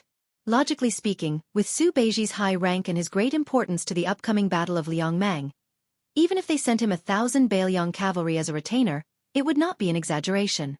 However, it was precisely because of this that the position of this young strategist in the Su family's Mount Qingliang, and in the hearts of the young kings, was even more unparalleled. This was because there were only 80 people escorting the carriage. 80 riders, all carrying swords. 80 people of the Wu family's sword tomb. The current generation sword crown Wu Luding, the swordsman Sui Hua who carried the ancient sword Su of Gojoseon on his back, the demon Zhu Huang who was notorious even in the sword tomb, Helion who had a deep understanding of the way of the sword maniac, Zhang Wantai, Gong Sun Xiushui, Nailan Huayu. If this could not be considered as extravagant, then there was probably no retainer in the world that could be considered as elite. Although Su Beiji, whose face was full of exhaustion, was extremely sleepy, he still could not fall asleep. Several times, he closed his eyes but did not open them for a long time. He simply sat cross-legged, took out Li Yishan's old handbook from his bosom, and gently flipped through it. He had heard from Su Fengnian that the Tide Listening Pavilion's large golden signboard was personally written by the old Emperor Liang. The 4 large characters of Bailiang Palace on the gate of Mount Qingliang were written by Princess Consort Wu Su. After that, when the first city outside Bailiang's pass needed to be built, Su Zhao's original intention was for a boor like him to not make a fool of himself, so he wanted Li Yishan to do it for him. However, Li Yishan did not agree. So Ren too could only go to Wutongan to seek advice on writing from His Royal Highness. In the end, who knew how many baskets of waste rice paper were filled with it? Only then did the 3 words, Huta City, appear. Su Xiao had once joked that he, Ren too, had even finished writing the words for his next life. Later on, for example, the signboard in the Liuzhou provincial governor's mansion within Qingcang City was the words chosen by the young vassal king from his master Li Yishan's writings. This was because Li Yishan's contributions to Bailiang went without saying, and Li Yishan's contributions to Liuzhou were even more profound. Before the Tide Listening Pavilion and Wutongan's treasured antiques were scattered all over the Central Plains. Su Beiji and Su Fengnian once had a very relaxed and leisurely conversation. You don't feel sorry for them? Who do you think I, Su Fengnian, am? I am Su Zhao's eldest son. What kind of good things have I not seen in this world? When have I ever been such a stingy person? Back in the day, when it came to those wandering heroes from other places, those poor scholars who could write beautiful poems, and those fortune-tellers who set up stalls, I would always throw away 1,000 gold without even blinking an eye. Oh. Then why was it that when I casually picked up the toddler climbing urn, painting and threw the mountain journey inkstone into the box, your eyes were blinking so hard that they could fan up a great wind? I was just reminding you to be a bit more gentle. If you bump into something and damage its appearance, it won't be easy to sell it. Appearance? It's nothing more than the cheap price of a few dozen or a few hundred dan of grain. Isn't it a bit pretentious to talk about appearance? Chapter 1916. The difference between each item is a few stones of grain. Many a little makes a mickle. It's already a lot. You really don't feel bad? I don't feel bad. Juzi, you've asked me this question at least 7 or 8 times. Oh, I don't know why, but every time I ask you this question, I feel quite happy. It's much better than drinking the green ant wine. Juzi, you go ahead with your work. I'm going to drink the green ant wine. I'll ask you one last time. I really don't feel bad. That's not it. I just want to ask, all your belongings have been ruined by me. What about the betrothal gifts for your wife? Same old rules. Cucumber. Salad. Su Beiji kept the notebook and stopped his thoughts. He lifted the curtains and looked at the majestic northwestern New City. In a chaotic world, the most worthless things were external possessions. When even human lives were worthless, what else could be valuable? Hong Jia's journey to the north, which caused countless scholars to become homeless, had long proven this point. In the old days, the Duke and Marquis Hall flew into the homes of ordinary people. Countless priceless antiques, calligraphy, and paintings were first picked up from the mud, the toilets in the countryside, under the peddlers' tables, and under the tiles in the corners of small courtyards. It was only in the peaceful times when there was no smoke of war that they became valuable again. Su Beiji originally wouldn't have sold them at such a low price. However, after the spring snow building incident, the Central Plains had become chaotic. It had only been 20 years since Hong Jia's journey to the north. Most of the older generation of scholars still remembered it clearly. This group of people wouldn't buy things at such a time. No matter how cheap they were, could they be compared to things that were given for free after the war? Therefore, unless it was a rich and scholarly family that was truly obsessed with the scholarly and had a hobby of collecting, they would only come after hearing the news. It was one thing for them to come to Bailiang. Whether they could use their face and connections to buy the things they wanted was another matter. Whether the first-class officials of Graydon City who had enjoyed 20 years of prosperity on the water transport were willing to give face and open a back door was the third matter. These officials with deep backgrounds were all willing to take out grain from the rivers under their jurisdiction for the sake of money or friendship. However, after weighing the thighs of their families, whether it was enough to compete with Wen Taiyi, the deputy administrator of the Jinggan Road, and Ma Zhongxian, the deputy Jidushi of the Jinggan Road, whether they dared to be unafraid that these two influential border officials would hold a grudge against them was the fourth matter. However, the most important matter was not that the cultural relics were sold cheaply or that the grain was cooled. It was that Bailiang could use this to follow the Guangling Road and infiltrate the Fish Dragon Gang and the Whispering Room into Qingzhou's Xiangfan City. Once Hexabai City was lost, Liangzhou and Liuzhou were destined to disappear. Then, the remaining troops of Bailiang's border army would not be too helpless. Even if Chen Zhibao had already left a backup plan in Shishu to deal with the Su family, Bailiang's cavalry would still have a way to enter the hinterland of the Central Plains. Since this was the case, how could Su Beiji not be a prodigal? However, when Su Beiji proposed this idea directly, the young king agreed without a second thought. This made his well-prepared speech meaningless. In the depths of Su Beiji's heart, there was a hidden thought that he would not say out loud. That was, as long as Bailiang won the second battle of Liangmang. Then, how could Bailiang not participate in the Battle of the Central Plains? Su Beiji sighed and was about to put down the curtain. A rider who was close to the carriage rode closer and asked with a smile, "Deputy Provincial Governor, why are you so anxious to enter the city?" The person who asked was Nailan Huayu, a female swordsman of the Sword Tomb who was shrewish but meticulous. After all, she was a woman who had won the Rouge Award twice in a row. Although she was not young, she was still charming, especially when she was riding a horse with a sword on her back. It was indeed a beautiful scene. Su Beiji asked with a smile, "Nailan Huayu, if I sold your sword for 3 or 4 taels of silver, would you feel sad?" Nailan Huayu was confused, then she smiled sweetly and said, "Let's not talk about whether I feel sad or not, but I will definitely beat you up until your parents can't recognize you." Su Beiji smiled and said, "You haven't answered the question yet." Nailan Huayu laughed and said, "I don't feel sad. I don't know your relationship with the prince. If you dare to sell my things like this, I dare to go to Tide Listening Pavilion to get better things. My sword has a history of 100 years, and the material is ordinary. It's not worth 100 taels of silver. Why would I feel sad?"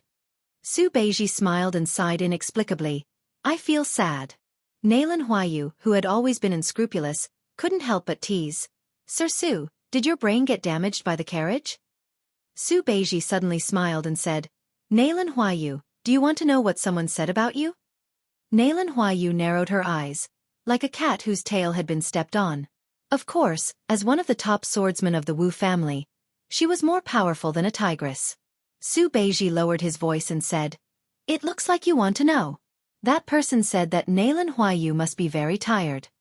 Nailan Huayu frowned and didn't say a word. Su Beiji glanced at her and quickly put down the curtain. Nailan Huayu followed his line of sight and lowered her head slightly. It seemed to be her own chest. Nailan Huayu suddenly realized and didn't get angry. She laughed and scolded the carriage loudly. "You don't have the heart, he doesn't have the guts. Neither of you are good people." Su Beiji, who was lying in the carriage, smiled and slowly closed his eyes. In fact, Su Fengnian didn't say that annoying comment. However, Su Beiji felt that guy was someone who would say such things, so he said it for him. However, Nailan Huayu didn't have the guts to say it. It was very chewy. Su Beiji thought about it and felt it was very interesting. Su Beiji, who was resting with his eyes closed, said to himself, "So many people have died at my Yangku in the western region. People have also started to die in Qingcang City in Liuzhou. Next will be outside Liangzhou Pass. So I hope that one day in the future, Nailan Huayu, you can tell him what's in your heart. So you have to live. You also have to live." Between the last 2 sentences, Su Beiji paused for a long time. The White Horse Bazaar outside the new city was called a bazaar, but it was no different from the slightly larger town in Lingzhou. And this bustling bazaar was definitely the most chaotic place in the world. There were the Bailiang Frontier Army in armor patrolling inside and outside, the Zhonghu people who participated in the western region's encirclement and suppression of the demon, the various merchants of Lingzhou who came here to do business, the scholars of the Central Plains who came here to enjoy the scenery of the frontier fortress, the citizens of the 3 provinces in Bailiang who came here to participate in the construction of the city, the Taoist priests and monks who helped to read divination and write letters to their families, the seedlings and commoners who came here to join the army full of passion but were rejected, the wanderers who came here to fish in troubled waters. Occasionally, one could even see the civil officials of Bailiang who came here in 2s and 3s to rest, drink green out wine, and serve a plate of peanuts and a bowl of spiced beef. They came and went quickly. There were scholars from various academies who came here to study under the lead of the old scholars. It was said that not long ago, Master Yu of the Shangyin School, who was famous in the Central Plains, also brought her disciples who were well-read in poetry to travel here. There were also rumors that Master Yu of the Shangyin School had an unclear relationship with our prince. Everyone was either busy or leisurely, but they all knew that the moment the young prince appeared in the new city, the second battle was the Battle of Liangmang. It was the real beginning. For thousands of years, whether it was the Central Plains or the grassland, The cavalry army with the largest number would go all the way to the south until they met the cavalry with the strongest combat power. Today was the day that the signboard of the North Rejecting City was hung. The sun was high in the sky. The White Horse Bazaar was getting more and more crowded. People couldn't help but follow the two walls to the north. Then the laborers and commoners who participated in the construction of the city were able to stop their work and leave the city from the east and west gates, joining the two large and dense groups. The North Rejecting City. The North Rejecting City. The main gate was naturally in the north, where the Baelyong frontier army pointed their swords, where the Sioux family cavalry pointed their spears. They had already gone north for 20 years. How did the people of the Central Plains know? How did the Liang Imperial Court calculate? Our Baelyong cavalry is the best in the world, and we don't care about them. Baelyong Governor-General Chu Lushan and Baelyong Taoist advisor Li Gongda led many civil and military officials. They had already gathered at the main gate of the North Rejecting City. They set up ladders and waited for the signboard with the Baelyong Sioux word flag to be raised up high and hung on the city wall. The 10,000 Great Snow Dragon cavalry were like white snow surging on the ground. Under the lead of Yuan Zhuazong, they were the first to stop on the vast empty land north of the city. Following closely behind were the two heavy cavalry armies, the Fat Tiger Army and the Wei Bear Army. They stopped at the left and right wings of the Great Snow Dragon cavalry. Finally, it was He Zhonghu and Zhou Kang's troops outside of Baelyong Pass. After the thunder of horse hooves, there was a short moment of silence. Who knows who was the first to raise their head and look over? Everyone saw a dazzling white rainbow streaking across the distant sky. That white rainbow landed on the city wall. When he appeared, Li Gongda and Chu Lushan exchanged glances and smiled. They started to raise the signboard. That young man waited until the giant signboard hung above the city gate before he slowly pulled out the sword by his waist. At the same time, the cavalry below the city gate all pulled out their Baelyong swords. The water was deep and silent. The sound of the horse hooves of the Baelyong cavalry was the most majestic war drum sound in the world. Sudao. North Rejecting City. That scene. Halberd crossing the river. In another 100 or 1,000 years, it would still be a legend. Chapter 1917. After reading and hanging the plaque on the city wall, Administrator Li Gongda led Su Fengnian to the general's mansion near the south gate. The main imperial road ran through the north and south, and the civil and military offices in the city were located on both sides of the mansion. Along the way, Li Gongda, one of the two city governors, talked endlessly. He talked about the height of the main city wall, the length of the double roads, the number of crossbows on the city wall, the inventory of arrows and armor, and so on. He was so familiar with it that it was like he was reporting how much silver was in a box or how many copper coins were in a cabinet. The administrator was even able to blurt out details such as how many Northern Mang catapults a single wall could withstand, how many Northern Mang soldiers would surround the city, and how many other details such as how many Northern Mang soldiers would attack the city. He also knew the mobilization of troops on the central axis, how to build a second line of defense once the main city gate was breached, and how the small-scale cavalry would assist in the defense at the crucial moment. Not to mention Su Fengnian, Chu Lushan and Yuan Zhuazong looked at each other. Jean Partridge Zhou Kong, Infantry Deputy Commander Gu Dezhu, and other generals all widened their eyes. In the past, in Lingzhou in the south of the Great Wall, it was recognized that the power was in the Zhong family and the money was in the Li family. Everyone in the officialdom of Baelyong knew that this stingy official was good at making money. They had never heard that Li Gongda could do things so flawlessly. Approaching the general's mansion that had not yet been completed, Li Gongda suddenly smiled and said, "The Beijua city used up all the giant trees collected from the deep mountains and forests of Nanzhou and Shishu and then stored in Baelyong for many years. The giant stones needed to build the city almost turned the cave of Lanyu upside down. Let's not talk about these distant places. I believe that when you look to the south, you can't see the two hills at the head of the dragon and the tail of the tiger. From the first garrison in the pass to the north to build the city outside the pass, and then most of the border army took turns to work here, and the people in the pass were countless."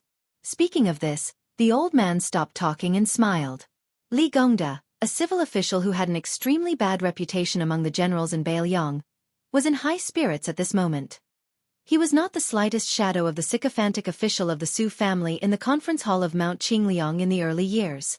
At that time, except for Chu Lushan, who came from the same sect and did not have a high rank at that time, no one was willing to pay attention to Li Gongda, the chief official of a province. Yan Jieshi, a famous scholar, naturally disdained to be associated with him. Even Tian Peifong, the former provincial governor of Liangzhou, who had now resigned, could not bring himself to call this person his brother.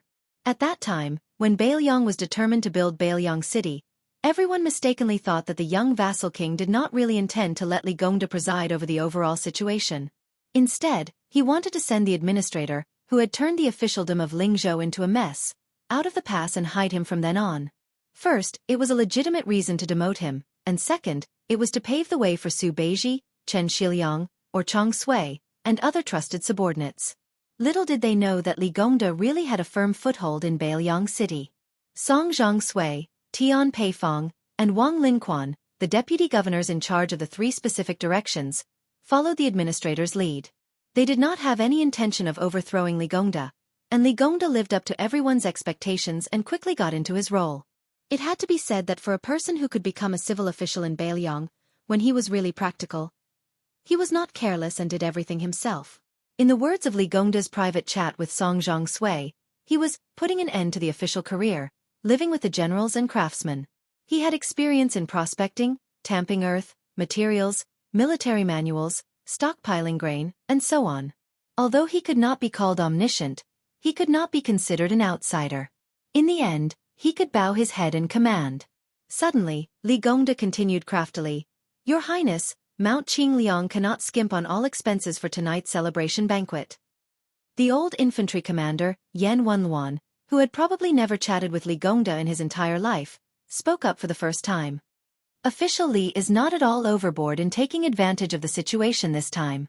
Su Fengnian pointed at Bailiang, who was beside him. "The transport envoy is here," he said with a laugh. "Our head shopkeeper in charge of money is here. His words carry more weight than mine." Su Beiji hesitated for a moment, then nodded and said with a smile, "That's good. Originally, I had intercepted a chest that contained roughly 2 paintings by Sui Ying, the painting saint of the Great Feng dynasty. One was a green Buddha's handing stone made by the emperor of the southern Tang dynasty, and the other was a jade seal of the emperor of the Great Qin dynasty. There were 15 or 16 pieces scattered about. It wouldn't be difficult to sell them for 5,000 or 6,000 taels of silver. After the celebration banquet, you can go to Mount Qingliang and Mount Qingliang to move some out. After I sell this chest of items, I should be able to quickly fill this hole. Moreover, I will have some spare money. When the time comes, I will hand it over to official Li." As soon as Su Beiji's words came out, everyone tacitly turned to look at the young king. Su Fengnian rolled his eyes. The audience burst into laughter. Perhaps Su Beiji was the only one who dared to openly stab the new King Liang. After the celebration banquet, there were 3 parties. The generals were divided into 2 groups. Yan Wenluan, Chen Yunchui, He Zhonghu, Lu Yuanji and Lin Dofang were the veterans who had experienced the Spring and Autumn War. The youngest one, Yuan Zuozong, also participated. For the Su family of Mount Qingliang and the Bailiang Frontier Army, this Yuan Baixiong was indispensable. After all, in terms of military affairs, Yuan Zuozong was the only one who could be compared with the white-clothed war saint Chen Jibao. Although there were many famous generals in Bailiang, the one who could really make Chen Jibao sincerely admire was probably only Yuan Zuozong. Chen Jibao had said many times that Yuan Zuozong was the most underrated general in the Spring and Autumn War. The governor of Bailiang, Chu Lushan, personally led the other group, which included Wang Ji, Chao Xiaojiao, Hong Xinjia and Hong Yu. The deputy provincial governor of Bailiang, Yang Shenxing, also attended the banquet. The third party was a scholar banquet hosted by Li Gongda, Huang Shang and Tian Peifong. Most of the guests were scholars, and many Lu family disciples were also mixed in. Chapter 1918. Su Fengnian drank 1 cup after another. Although he drank a cup of green ant wine in 1 gulp, he only drank 2 small pots of wine after 3 rounds. The main reason was that no one urged him to drink to his death. This wasn't strange. When Su Xiao was still alive, he once said that the worst people in the world were those who relied on their high alcohol tolerance to urge others to drink. When it came to alcohol, one had to drink until they were drunk to their heart's content. Otherwise they would only suffer. Of course, although Su Xiao said this, he didn't hesitate at all when he caught someone with a lower alcohol tolerance than him. The person being urged to drink would say, "How many battles did you win in the past? You have to drink 1 cup at a time. How many battles did you lose? I, Su Xiao, will help you remember them. If you don't want to be made fun of, you'll feel bad if you don't drink a few cups of wine today, right? Also, who heard that your grandson just started studying and needs to drink wine? Or that your son got beaten black and blue because he fought over a woman? As a father, how sullen are you? You need to drink to relieve your worries. However, although Su Xiao's ability to urge others to drink was unparalleled, as long as he drank with others on Mount Qingliang, no matter how many people he drank with, he would always get drunk. It could even be said that he would vomit whenever he drank. In this way, his alcohol tolerance could be considered mediocre. Don't think that martial artists who were accustomed to life and death drinking were more unbridled. In fact, when scholars drank, that was what was called heroic and uninhibited. Su Fengnian almost couldn't get away from the banquet. For example, the mountain chieftain of Green Deer Cave Academy, Huang Chong, insisted that they both drink 3 cups of wine. Afterwards, Tian Peifong, who had resigned from her position, also began to hit him while he was down, saying that 3 cups was too much and that he only needed to drink 2 cups with the prince. If it weren't for Su Beiji helping to hold him back, Su Fengnian would probably have to obediently lie down even if he could drink 7 or 8 caddies of green ant wine. In the end, Su Fengnian and Su Beiji, reeking of alcohol, walked out of the general's residence and slowly headed north on the main road. Su Beiji said softly, "Before Li Gongda got drunk, he bought something from me." Su Fengnian was a little surprised and joked, "Did the sun rise from the west? Our administrator has always been interested in collecting gold and silver, and he has always scoffed at antiques." Su Beiji brushed it off with a laugh. "It's just a small private seal. Since it's from the Tide Listening Pavilion's treasury, the material must be extraordinary. In my opinion, it's been passed down through the generations. Due to its frequent use, the color of the ink is excellent. But that's secondary. Do you know what a seal is?" Su Fengnian couldn't help but laugh. "How could I have guessed that?" Su Beiji waved his sleeves, either to get rid of the smell of alcohol or to get rid of his melancholy.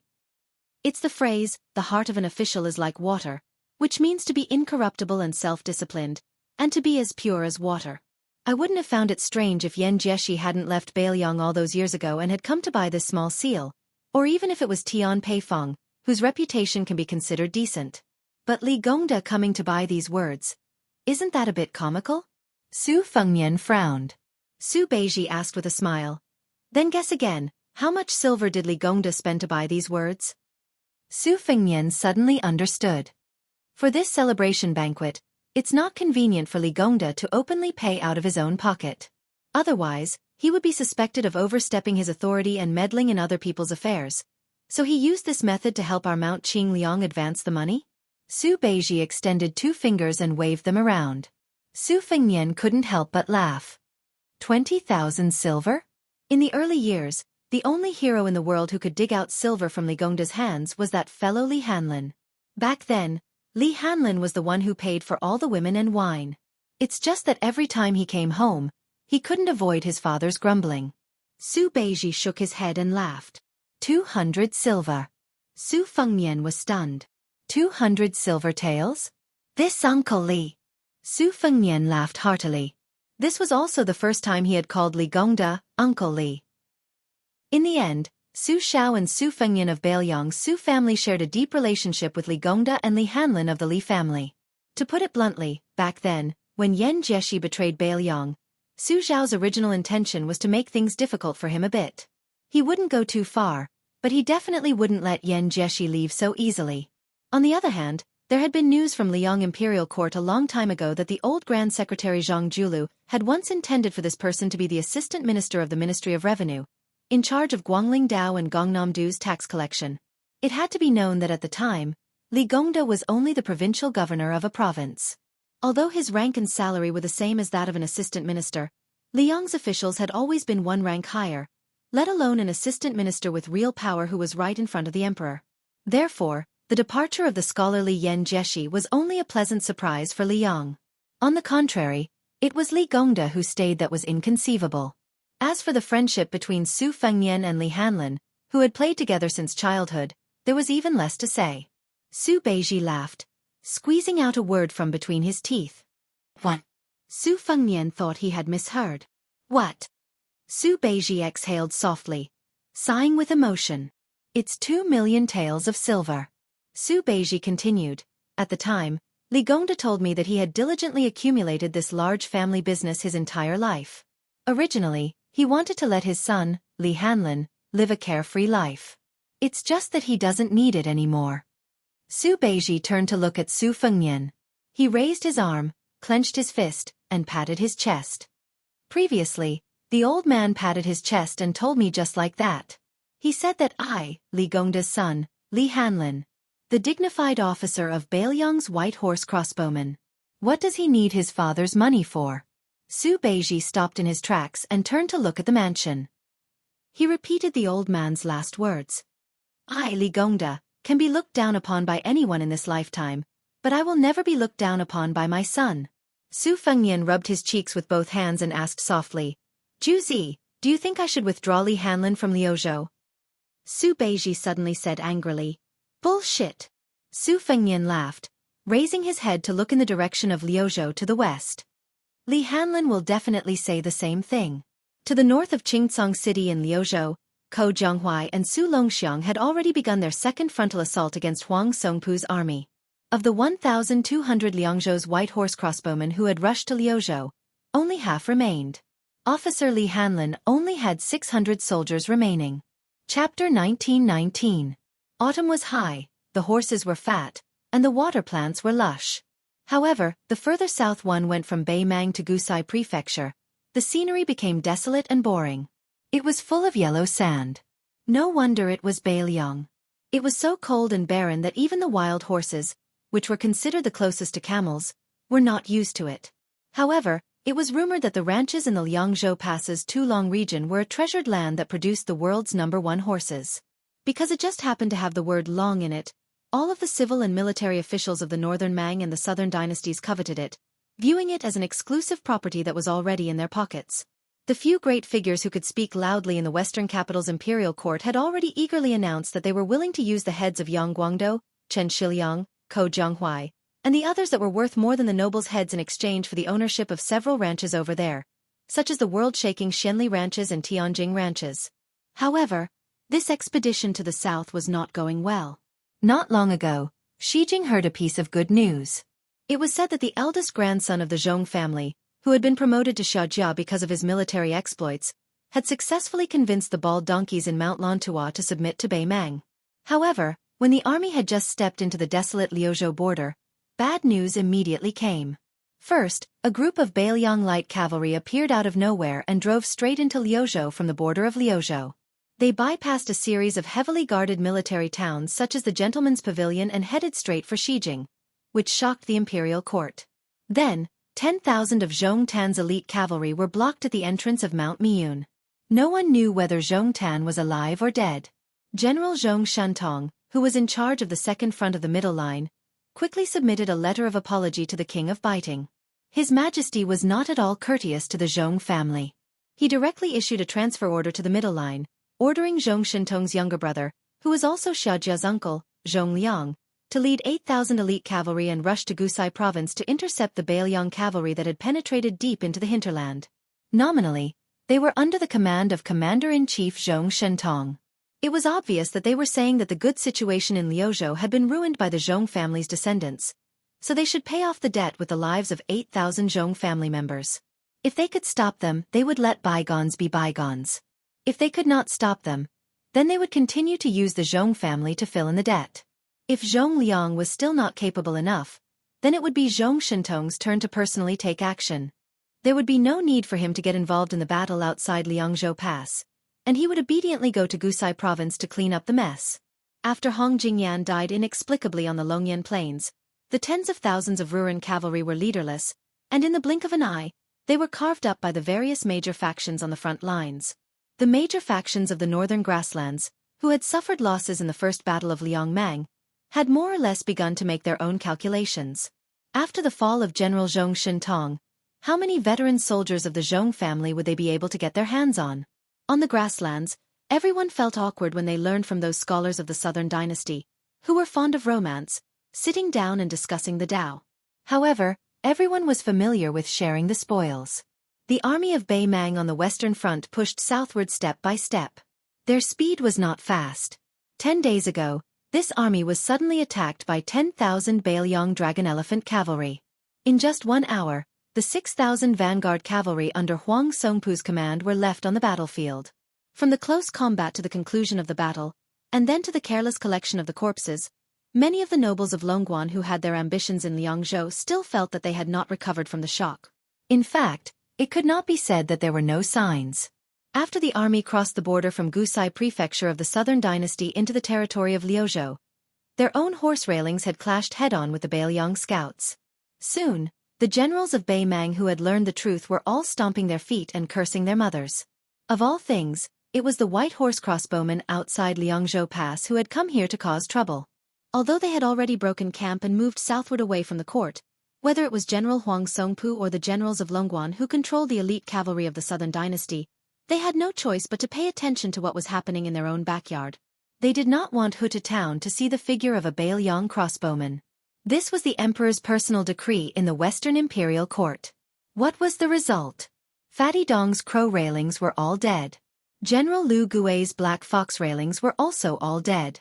It was even said that Dong Zhuo's brother-in-law had lost his life in the Longyan Plains. In the end, that young Baelyong lieutenant named Li had become famous in the grasslands overnight. Now, he had even swaggered into the northern part of Liuzhou to show off his prowess. Huang Songpu was an experienced veteran on the battlefield.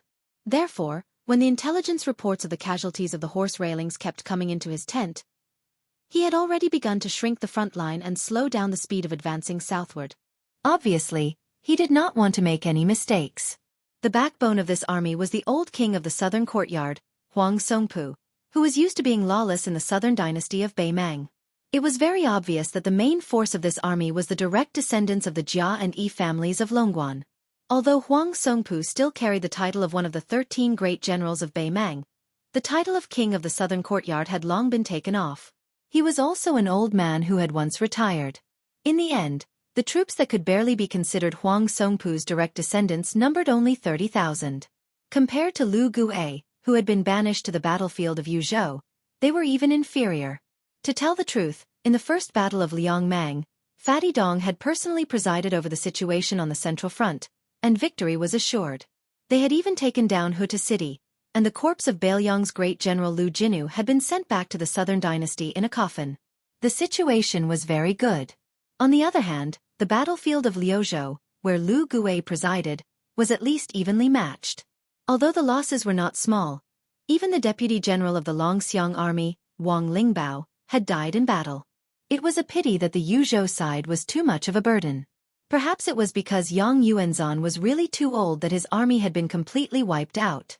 In the end, only the Ruran cavalry managed to escape, which led to the complete defeat of Baimang. Therefore, at the bottom of their hearts, the great and small clans of Longguan did not feel that the Baelyong frontier army was really anything to be afraid of. This was especially true for the troops of Liuzhou that were naturally inferior to the Liangzhou cavalry and the Yuzhou infantry. Apart from the Longxiang army that had suffered serious injuries in the first battle, were there any other first-class elites that could be brought out? No matter how wide their eyes were, they would not be able to find any. As a result, almost all of these fellows were suppressing their resentment, especially the lingering Liangzhou crossbowmen. They were all the more annoying. Chapter 1920. At dawn, an old man who had stayed up all night slowly walked out of the heavily guarded cowhide tent accompanied by several strong retinues. He came to a small slope and looked south. Among the retinues, a middle-aged man, who was dressed like a Confucian scholar from the Central Plains, was particularly eye-catching. Facing the old man who was still powerful, he did not show any restraint. The old man was tall, with white hair and beard. He wore armor and carried a saber. He did not look old at all. Generally speaking, although they were one generation apart in age, they had the same aura. The old man was Huang Songpu, one of the few great generals in the southern dynasty. The Confucian man was Zhong Liang, who was not well known in the Baimang army. He was a first-class master in the Baimang Jianghu. No one had heard that he had led an army to fight a war. This time, he was supposed to lead 8,000 elite cavalrymen to Gusai State to put out the fire. It was unknown why he took a detour here alone, and let the 8,000 elite cavalrymen of his family go straight to the belly of the southern dynasty. This time, the rise and fall of his family was at stake. Zhong Liang seemed to be taking this too lightly. Zhong Liang happened to see the death of the 6,000 cavalrymen of Bei Mang. Then, he made up his mind not to move. He followed the army to the south and stayed there for so many days. During this period, this martial arts grandmaster of Bei Mang, who could be described as the only one left, personally took action twice and killed 40 to 50 crossbowmen of Liangzhou who had left the battlefield. Ma Lanzi, who was personally taught by Huang Songpu, had quite a reputation in the border army of the southern court. However, compared to Dongzhuo's Black Crow Lanzi or his peer Lu Gui's Black Fox Lanzi, he was still quite a bit inferior. This was not to say that Huang Songpu's ability to manage the army was inferior to those two. Since the old man was able to control the military of Xijing for so many years and was able to divide the north and south with Su Huainan, the king of the northern court, naturally he was not an ordinary person. It was just that in these 20 years, Huang Songpu's status as the king of the southern court was far more important than that of a general. He had no choice but to lean towards the court. Since he had become the head of the southern court, he naturally had to seek benefits for the entire Xijing and fight for positions for his colleagues and subordinates with the surname of Longguan. Over time, it was very difficult for him to personally go to the border army. As a result, when he led the army south this time, Huang Songpu could not help but have mixed feelings. He had not been in battle for a long time. Even if he did not fall behind in the art of war, there were many details that he could not operate as smoothly as before. If it was him from more than 10 years ago, those 6,000 vanguard cavalry would definitely not have the guts to charge forward recklessly, colliding with the 10,000 Longxiang army without permission. However, this was not what truly made the elder feel tired, but rather some inside information that no one knew about. On the surface, it seemed like the disciples of Longguan were unruly and difficult to tame, greedy for merit and rashly advancing, leading to a disadvantageous start, but in reality, Huang Songpu's original intention was to use the vanguard cavalry, whose battle strength was barely satisfactory, as bait, luring the Liuzhou cavalry into the mud. The elder had long prepared 10,000 personal elite cavalry, accumulating power, waiting for the battle to enter a stalemate. At the crucial moment, they would be able to reinforce the battlefield, ultimately making the final decision, swallowing the 10,000 Longxiang army in one gulp. Even if it was 20,000 soldiers and horses for 10,000 dragon elephant cavalry, Huang Songpu would still be a great victory. Regardless of whether it was an empty grandeur or a real situation, it was all like this. However, compared to those soul-stirring cavalry battles with the main forces in the field, in this small-scale battle that could only be called a fleeting moment, Huang Songpu discovered that his strength was somewhat lacking. The first was that he overestimated the strength of the Longguan vanguard cavalry, underestimating the strength of the Longxiang army's charge. It was to the extent that when the 10,000 personal troops entered the battlefield, the original mantis stalking the cicada turned into a pure rescue mission. What was even more fatal was that in the following battle situation, Huang Songpu believed that the commander of the Liuzhou cavalry who launched the surprise attack also had the intention of luring the enemy deep into the enemy's territory. Therefore, the prudent Huang Songpu, after a bit of hesitation, even though he had the 10,000 personal elite troops launch a decisive pursuit, he strictly ordered the cavalry generals to not be 50 li away from the main force. This also meant that the amount of military merit was not great, only 50 li away. In the end, that cavalry general brought the elder a truth that made him not know whether to laugh or cry. After chasing for 50 li and hearing the order to stop, the remaining 3,000 or so enemy cavalry swaggered off. Apart from the dozens of white horse crossbowmen roaming far away from the battlefield, this Longxiang army that had eaten a bear's heart and a leopard's guts did not have any reinforcements. How could there be a war like this? The Beiliang border generals who had dealt with Huang Songpu before, be it Huta City's Lu Jinu, the former Huaihua great general Zhong Hongwu, or He Zhonghu, none of them had lost their minds like this. Huang Songpu was deeply worried.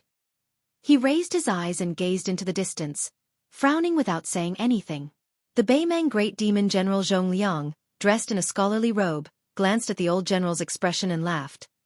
Old General Huang, as long as we put aside the vast western regions where the two military towns of Linyao and Fengxiang are located, Liuzhou is actually only so big. No matter how strange Beiliang's military strategy is, it's just a Taoist field in a snail's shell. Even if the Battle of Miyun Pass added another 20,000 Lantua mountain monk soldiers to Beiliang, it's still just a drop in the bucket. Huang Songpu shook his head. Qingyuan military town in Liuzhou's Qingcang city has several elite troops of the Su family's border army coordinating with each other from afar. They also have Yu Luandao's Yuzhou light cavalry helping to tear apart the battle lines. Whether it's strategic depth or military strength, we're not as disadvantaged as we imagined. Besides, Zhong Liang continued the conversation, his smile growing wider. What? Old General, are you also worried about West Chu's twin jade pillars, Xie Shibian and Ko Jianghuai? Are the two of them really planning and strategizing for Beiliang on the Liuzhou battlefield? The old man calmly said, I believe that no general in the present age can underestimate the combined might of these two, right? Zhong Liang, whose graceful bearing was like that of a mountain immortal in a painting, laughed. As long as Liuzhou's military strength doesn't converge in one place, I believe that they won't be Old General's match. Right now, the 30,000 Long Xiong army, compared to the first battle, although their numbers haven't decreased, and they're all elite cavalry transferred from the left and right cavalry of Liuzhou, their combat strength is still a little lacking. As for Ko Jianghuai's Liuzhou youths, they're all pieced together and won't be able to fight a tough battle. The remaining soldiers of Xie Shibian aren't even worth mentioning. Otherwise, Mount Qingliang and the Governor-General Manor wouldn't have given him 20,000 Lantua mountain monk soldiers. Taking everything into account, Liuzhou only has 70,000 troops, while Old General has 150,000 under you. Moreover, you can receive reinforcements from the Southern Dynasty at any time, as long as you don't collapse in one battle. At this point, Zhong Liang gave a self-deprecating laugh and didn't continue. Firstly, these words were somewhat inauspicious, and secondly, this view was too absurd. Liuzhou wasn't the gourd mouth of Yuzhou, and Huang Songpu wasn't Yang Yuanzan. Furthermore, the Liuzhou border army couldn't even take care of itself, so they couldn't send so many troops into the Liuzhou battlefield. The old man dismissed it with a smile, saying, just Xie Shibian and Ko Jianghuai, these two young people, were able to make Yan Zhenchuan and Yang Shenxing, these old generals, suffer a great loss. Now that there are even more young people in Lu province, how can an old man like me endure this? Zhong Liang thought about that secret matter and sighed. The older the ginger, the spicier it is. Zhong Liang turned his gaze and looked toward the west of Qingcang City. Northern Mang and Southern Dynasty's elite infantry troops were temporarily transferred from the various military towns. A total of over 30,000 people were sent directly to the western regions. At this moment, they had probably already attacked Fengxiang and Linyao. Beimang's Chao Wei and Yu Luandao cavalry had no way out. Only, let alone the Northern Mang Southern Court and this army on the Western Front, in reality, even the protectorates of Mount Qingliang and Huaiyang Pass did not expect that the newly appointed Lu Province Deputy General Xie Shibian, who was supposed to lead 20,000 monk soldiers to Azure City, would instead split his forces and quietly enter Fengxiang Town and Linyao Town, biding his time. As for Lu Province General Ko Jianghuai, at this moment, he was leading 10,000 light cavalry of various brands, charging north with the speed of lightning. Then, he suddenly stopped at the maximum distance that the Huang Songpu horse fence could possibly appear. The cavalry that continued to charge forward after a slight rest was the 30,000 elite cavalry under Su Longxiang. The main force of the Liuzhou border army was out in full force. Chapter 1921. The autumn wind was austere. Liuzhou General Ko Jianghuai sat high up on his horse, narrowing his eyes as he gazed towards the north. He and Su Longxiang had previously made a military order to the Governor-General House. That was, before Huang Songpu's army reached Qingcang City, they had to stop Beimang's Western Front army at least 3 times. In the 10,000 cavalry attack 10 days ago, in terms of both sides' losses, the Longxiang army that seemed to have achieved great results did not gain much. Beimang's 6,000 vanguard cavalry might be considered the elite of the Southern Court's border army. But Liuzhou was different from Beimang's Western Front army. Beiliang definitely could not transfer troops from elsewhere to reinforce them. In other words, on the gambling table of Liuzhou, Ko Jianghuai only had so much silver on the table. A single copper coin less was also a small amount. However, Beimang's Huang Songpu could continuously bring out silver from his home.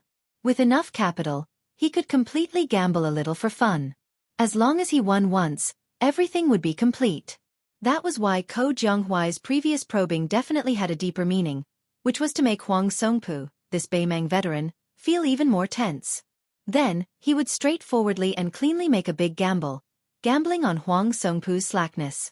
Then, even though Liangzhou's crossbowmen were incomparably skilled, in the end, they could not go around so many of Huang Songpu's grassland fences and spy on the specific details of Beimang's camp. Ko Jianghuai could only use the Longxiang army's lives to obtain this military intelligence. He had already mentally prepared himself for Su Longxiang and Li Mofen's harsh rejection. However, He did not expect that neither Su Longxiang nor Li Mofen would raise any objections. Li Mofen, who was extremely skilled in military affairs, even personally led 10,000 dragon elephant cavalry to charge into the enemy formation. Afterwards, Ko Jianghuai spoke bluntly, saying that the 3,000 Longxiang army officers and soldiers who had set up camp like Huang Songpu's and Longguan soldiers were not worth it. At that time, Su Longxiang was squatting next to that massive black tiger, only drawing back his lips, not saying anything. Li Mofen, whose entire body was covered in blood, had a rather gloomy expression, but he didn't take his anger out on Ko Jianghuai, this Liuzhou general. Ko Jianghuai closed his eyes, his mind quickly spreading out the layout of Beimang's Western army. The army of 150,000 was divided into 5 large camps. Commander Huang Songpu's 30,000 personal troops were set up in the center, their cavalry and footsteps mixed together. A certain Jia family's direct descendant troops set up their own camp. Even though there were only 20,000 cavalry, their fighting strength was not ordinary, all of them Beimang's typical lousy troops. Almost every one of them was dressed in armor, to the extent where there were several hundred strong cavalry who were even fully armored, taking on the embryonic form of a heavy cavalry army. The key was that regardless of whether it was maintenance or supplies, they were all responsible for themselves, undoubtedly a sharp weapon that could pierce through enemy lines. Then there were the 40,000 cavalry gathered by the 3 families. These 3 camps were located at the front lines, while the 2 camps at the back were the 40,000 soldiers transferred from the 6 or 7 military towns at the southern dynasty's border. There was also a supply camp that Beimang had only risen to prominence in the past 20 years. Based on what Li Mofen's troops had obtained when they broke through the Longxiang army's lines, roughly 120 carriages, a total of 800 dan of provisions, and around 1,400 dan of black beans for the war horses. However, because the Beimang cavalry had always brought their own supplies when they went south to knock on the pass, in addition to the large number of maras accompanying them on every large-scale march, the supply camp's purpose was only to be used at the foot of Qingcang City, far away from the southern dynasty's border, in case the army couldn't take the city for a long time. Historically, the grassland cavalry had roamed the border areas of the Central Plains, especially in the autumn, so they rarely encountered any fatal supply problems. On the other hand, the Central Plains cavalry at the peak of national power had to rely on the power of the entire country to support that fragile supply line every time they took the initiative to go north. The real monarch of the Central Plains who changed this awkward situation was none other than the old emperor of Liang, Zhao Li, who had unified the Central Plains. 2 of his decisions created the current prosperity of the Central Plains cavalry. One was to use the reason that the monarch should guard the country's gate to reject a large group of civil officials' suggestion to move the capital to Guangling Road, and continue to use Old Tai and City as the country's capital. At the same time, he formulated a very bold national policy, sparing no effort in supporting the 2 Liliao border armies. He didn't hesitate to use the huge tax revenue from Guangling Road and Gangnam-do to invest in the northern border of Liang. The second decision was to allow Su Shao, whose meritorious service shocked the emperor, to lead the troops out of the capital, to be granted the title of Prince of Liang's vassal in the northwest, which was rich in horses, and let him directly face Beimang.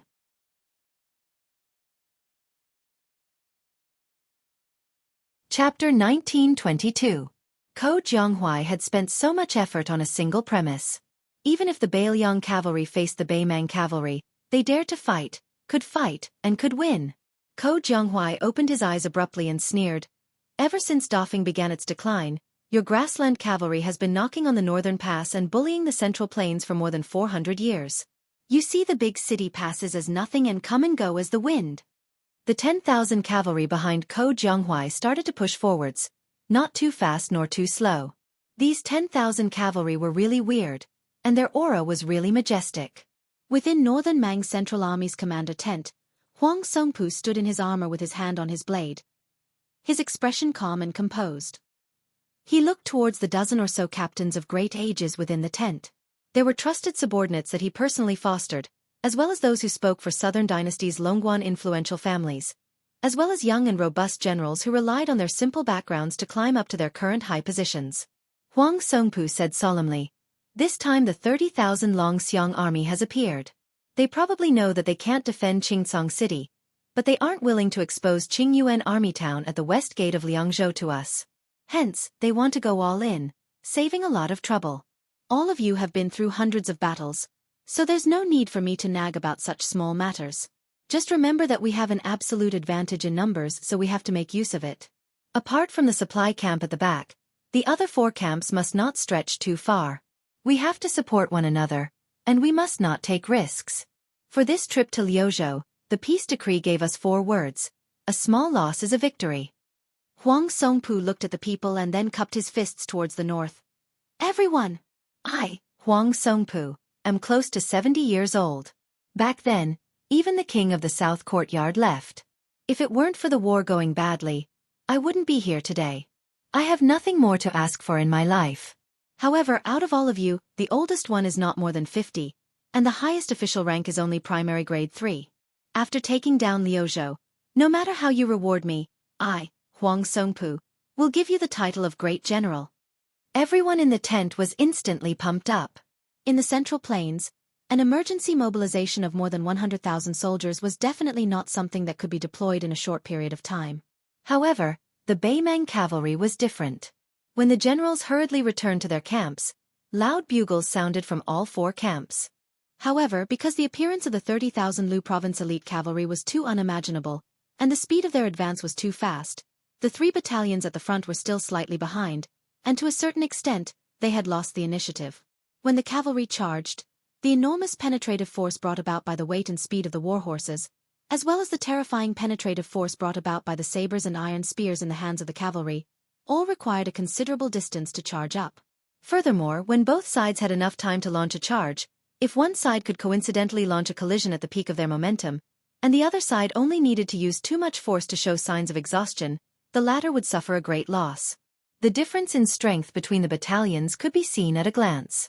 Huang Songpu's personal elite cavalry was the fastest to finish organizing, spreading out layer after layer of vanguard lines at the front of the middle road.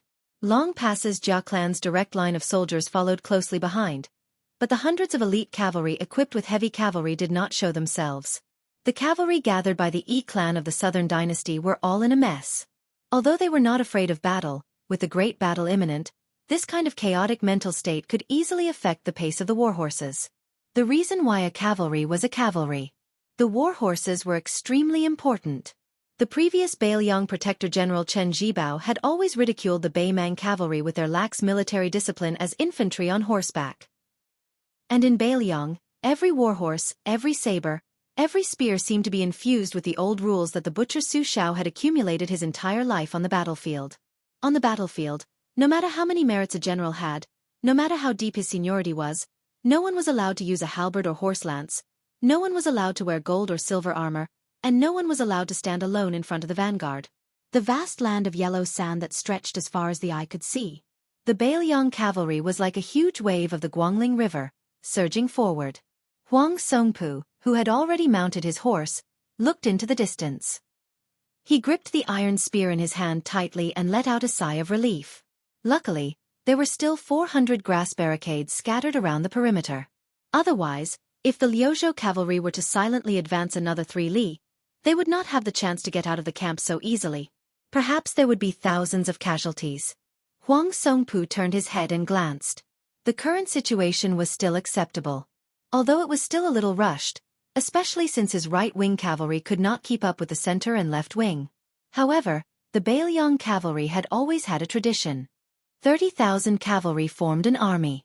On the battlefield, the 3 generals led 30,000 cavalry to form a main force in the field. It was enough to deal with all kinds of emergencies. Whether to fight or to retreat, how to fight and how to retreat, who to lure the enemy, who to disturb the formation, who to cut through the formation, or who to cover the rear, as well as how the heavy and light cavalry should cover each other, they could all be said to know by heart. If the northern Liang cavaliers were like private tutors with strict rules, then the Central Plains cavaliers were naturally clever and unruly people in the marketplace. In Huang Songpu's eyes, both sides had already reached the peak of their combat ability, and there was no difference between them on the battlefield. The only thing that mattered was the reaction speed of their commanders. Huang Songpu raised his iron spear high and squeezed his horse's belly. He roared, "Boys, follow me to break through Liuzhou and slaughter our way into Liangzhou." General Huang Songpu took the lead. All the generals, Kiliarchs, and centurions of Beimang's western army were the same. Not fearing death was definitely not unique to Beiliang. In the eyes of Beimang, The Central Plains and Liang troops that seemed so far away were nothing. Only the Bailiang frontier army that was right in front of them was worthy of fighting with the Baimang cavalry. The first battle of Liangmang was mostly a siege battle. Baimang had indeed broken through Liangzhou's Huta city, Yozhou's Wugong city, and Wanhe city. The main forces of both sides of Liangmang would probably feel that it was not enough to fight to their heart's content. Then the second battle of Liangmang. Starting from the Miyun Pass in the west, to the current Liuzhou, to the hinterland of the Southern Dynasty, and then to the future Liangzhou Pass. The cavalry battle did not stop. Both sides, the enemy and us, died on horseback. Chapter 1923. On the land north of Liuzhou, the Baimang vanguard was naturally longer, densely packed like locusts. Huang Songpu's close to 20,000 personal cavalry gradually pulled 200 steps away from the cavalry on the left and right. These 20,000 cavalry adeptly formed into 10 large horizontal rows. The distance between each row was quite wide. Roughly, there were 4 rows of heavy cavalry in front, 5 rows of light cavalry behind, and only 1 row of light cavalry following closely behind the first row of heavy cavalry. The so-called heavy cavalry under Huang Songpu was the elite cavalry of the Baimang grassland. They were not the royal heavy cavalry that the old lady of Baimang saw as a national treasure, nor were they the true heavy cavalry of Bailiang. They were different from the simple leather armor of the light cavalry. The armor they wore was mostly made of leather with a layer of scales on the inside. It was an imitation of the cavalry of the Great Feng dynasty, who boasted that their armor and horses were unparalleled. The plates of the armor were like fish scales, heavier than chainmail, and normal horsebows could not pierce through the armor. The war horses of these heavy cavalry would occasionally wear a small amount of leather armor. The cavalry held a spear, a war blade by their waist, and there would also be people who would place a mace on the saddle. The Battle of Liangmang's cavalry had already been going on for more than 20 years. Northern Mang wasn't suited to using cavalry to attack infantry, this type of uncertain strategy of gathering and dispersing. When facing a northern Liang border army that they knew the ins and outs of, feigning a retreat would only make things worse. Just as the front row of light cavalry under Huang Songpu was about to speed up and charge through the gaps between the heavy cavalry, a strange scene occurred. Huang Songpu was supposed to lead the light cavalry to use their lives to slow down the charge of the Bailiang cavalry, and then let the 4 rows of heavy cavalry behind him pierce through the enemy formation in one go. However, the Liuzhou Dragonesque elephant cavalry that was originally advancing side by side suddenly changed their formation. Moreover, it became strange. The 10,000 cavalry in the center actually slowed down their charge, while the left and right wings instantly began to pull back their front lines, quickly increasing their formation. Then they no longer purposely held back the power of the war horses, suddenly increasing their speed, almost bypassing Huang Songpu's middle army. The direction where they entered just happened to be the area where the 3 battalions were connected. It was as if they wanted to cut off the 2 arms of Huang Songpu's main force on the spot. It was too fast. It was premeditated. Encountering this unforeseen event, Huang Songpu did not have the slightest hesitation, continuing to lead the troops forward bravely. Even if the 2 forces of the Longxiang army succeeded in breaking through the formation, their own side only had 10,000 elite infantrymen stationed in the main camp. There was absolutely no hidden danger of the camp being blown up. Once both sides turned their horses around and charged again, the several hundred heavy cavalry hidden in the left camp, whose strength was closest to the king's iron cavalry, would only need to seize this opportunity to charge out, and perhaps they would be able to completely crush one of the Longxiang army units. If the charging formation of the 2 Bailiang cavalry forces was full of craftiness, then the fierce collision between the 2 armies was a direct clash without any hesitation. First, Huang Songpu's group of light cavalry sped up and passed through the gap. They hurled their javelins. These light cavalry soldiers were all outstanding warriors of the Southern Dynasty's border army. Within 50 steps, the power of the javelins was countless times stronger than the horse bows.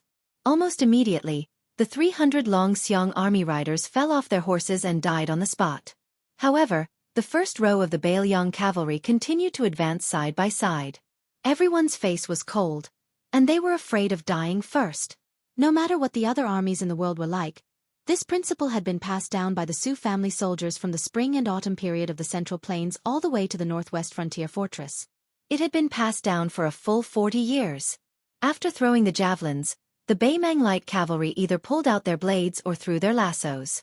Facing the row of spears, they were similarly fearless.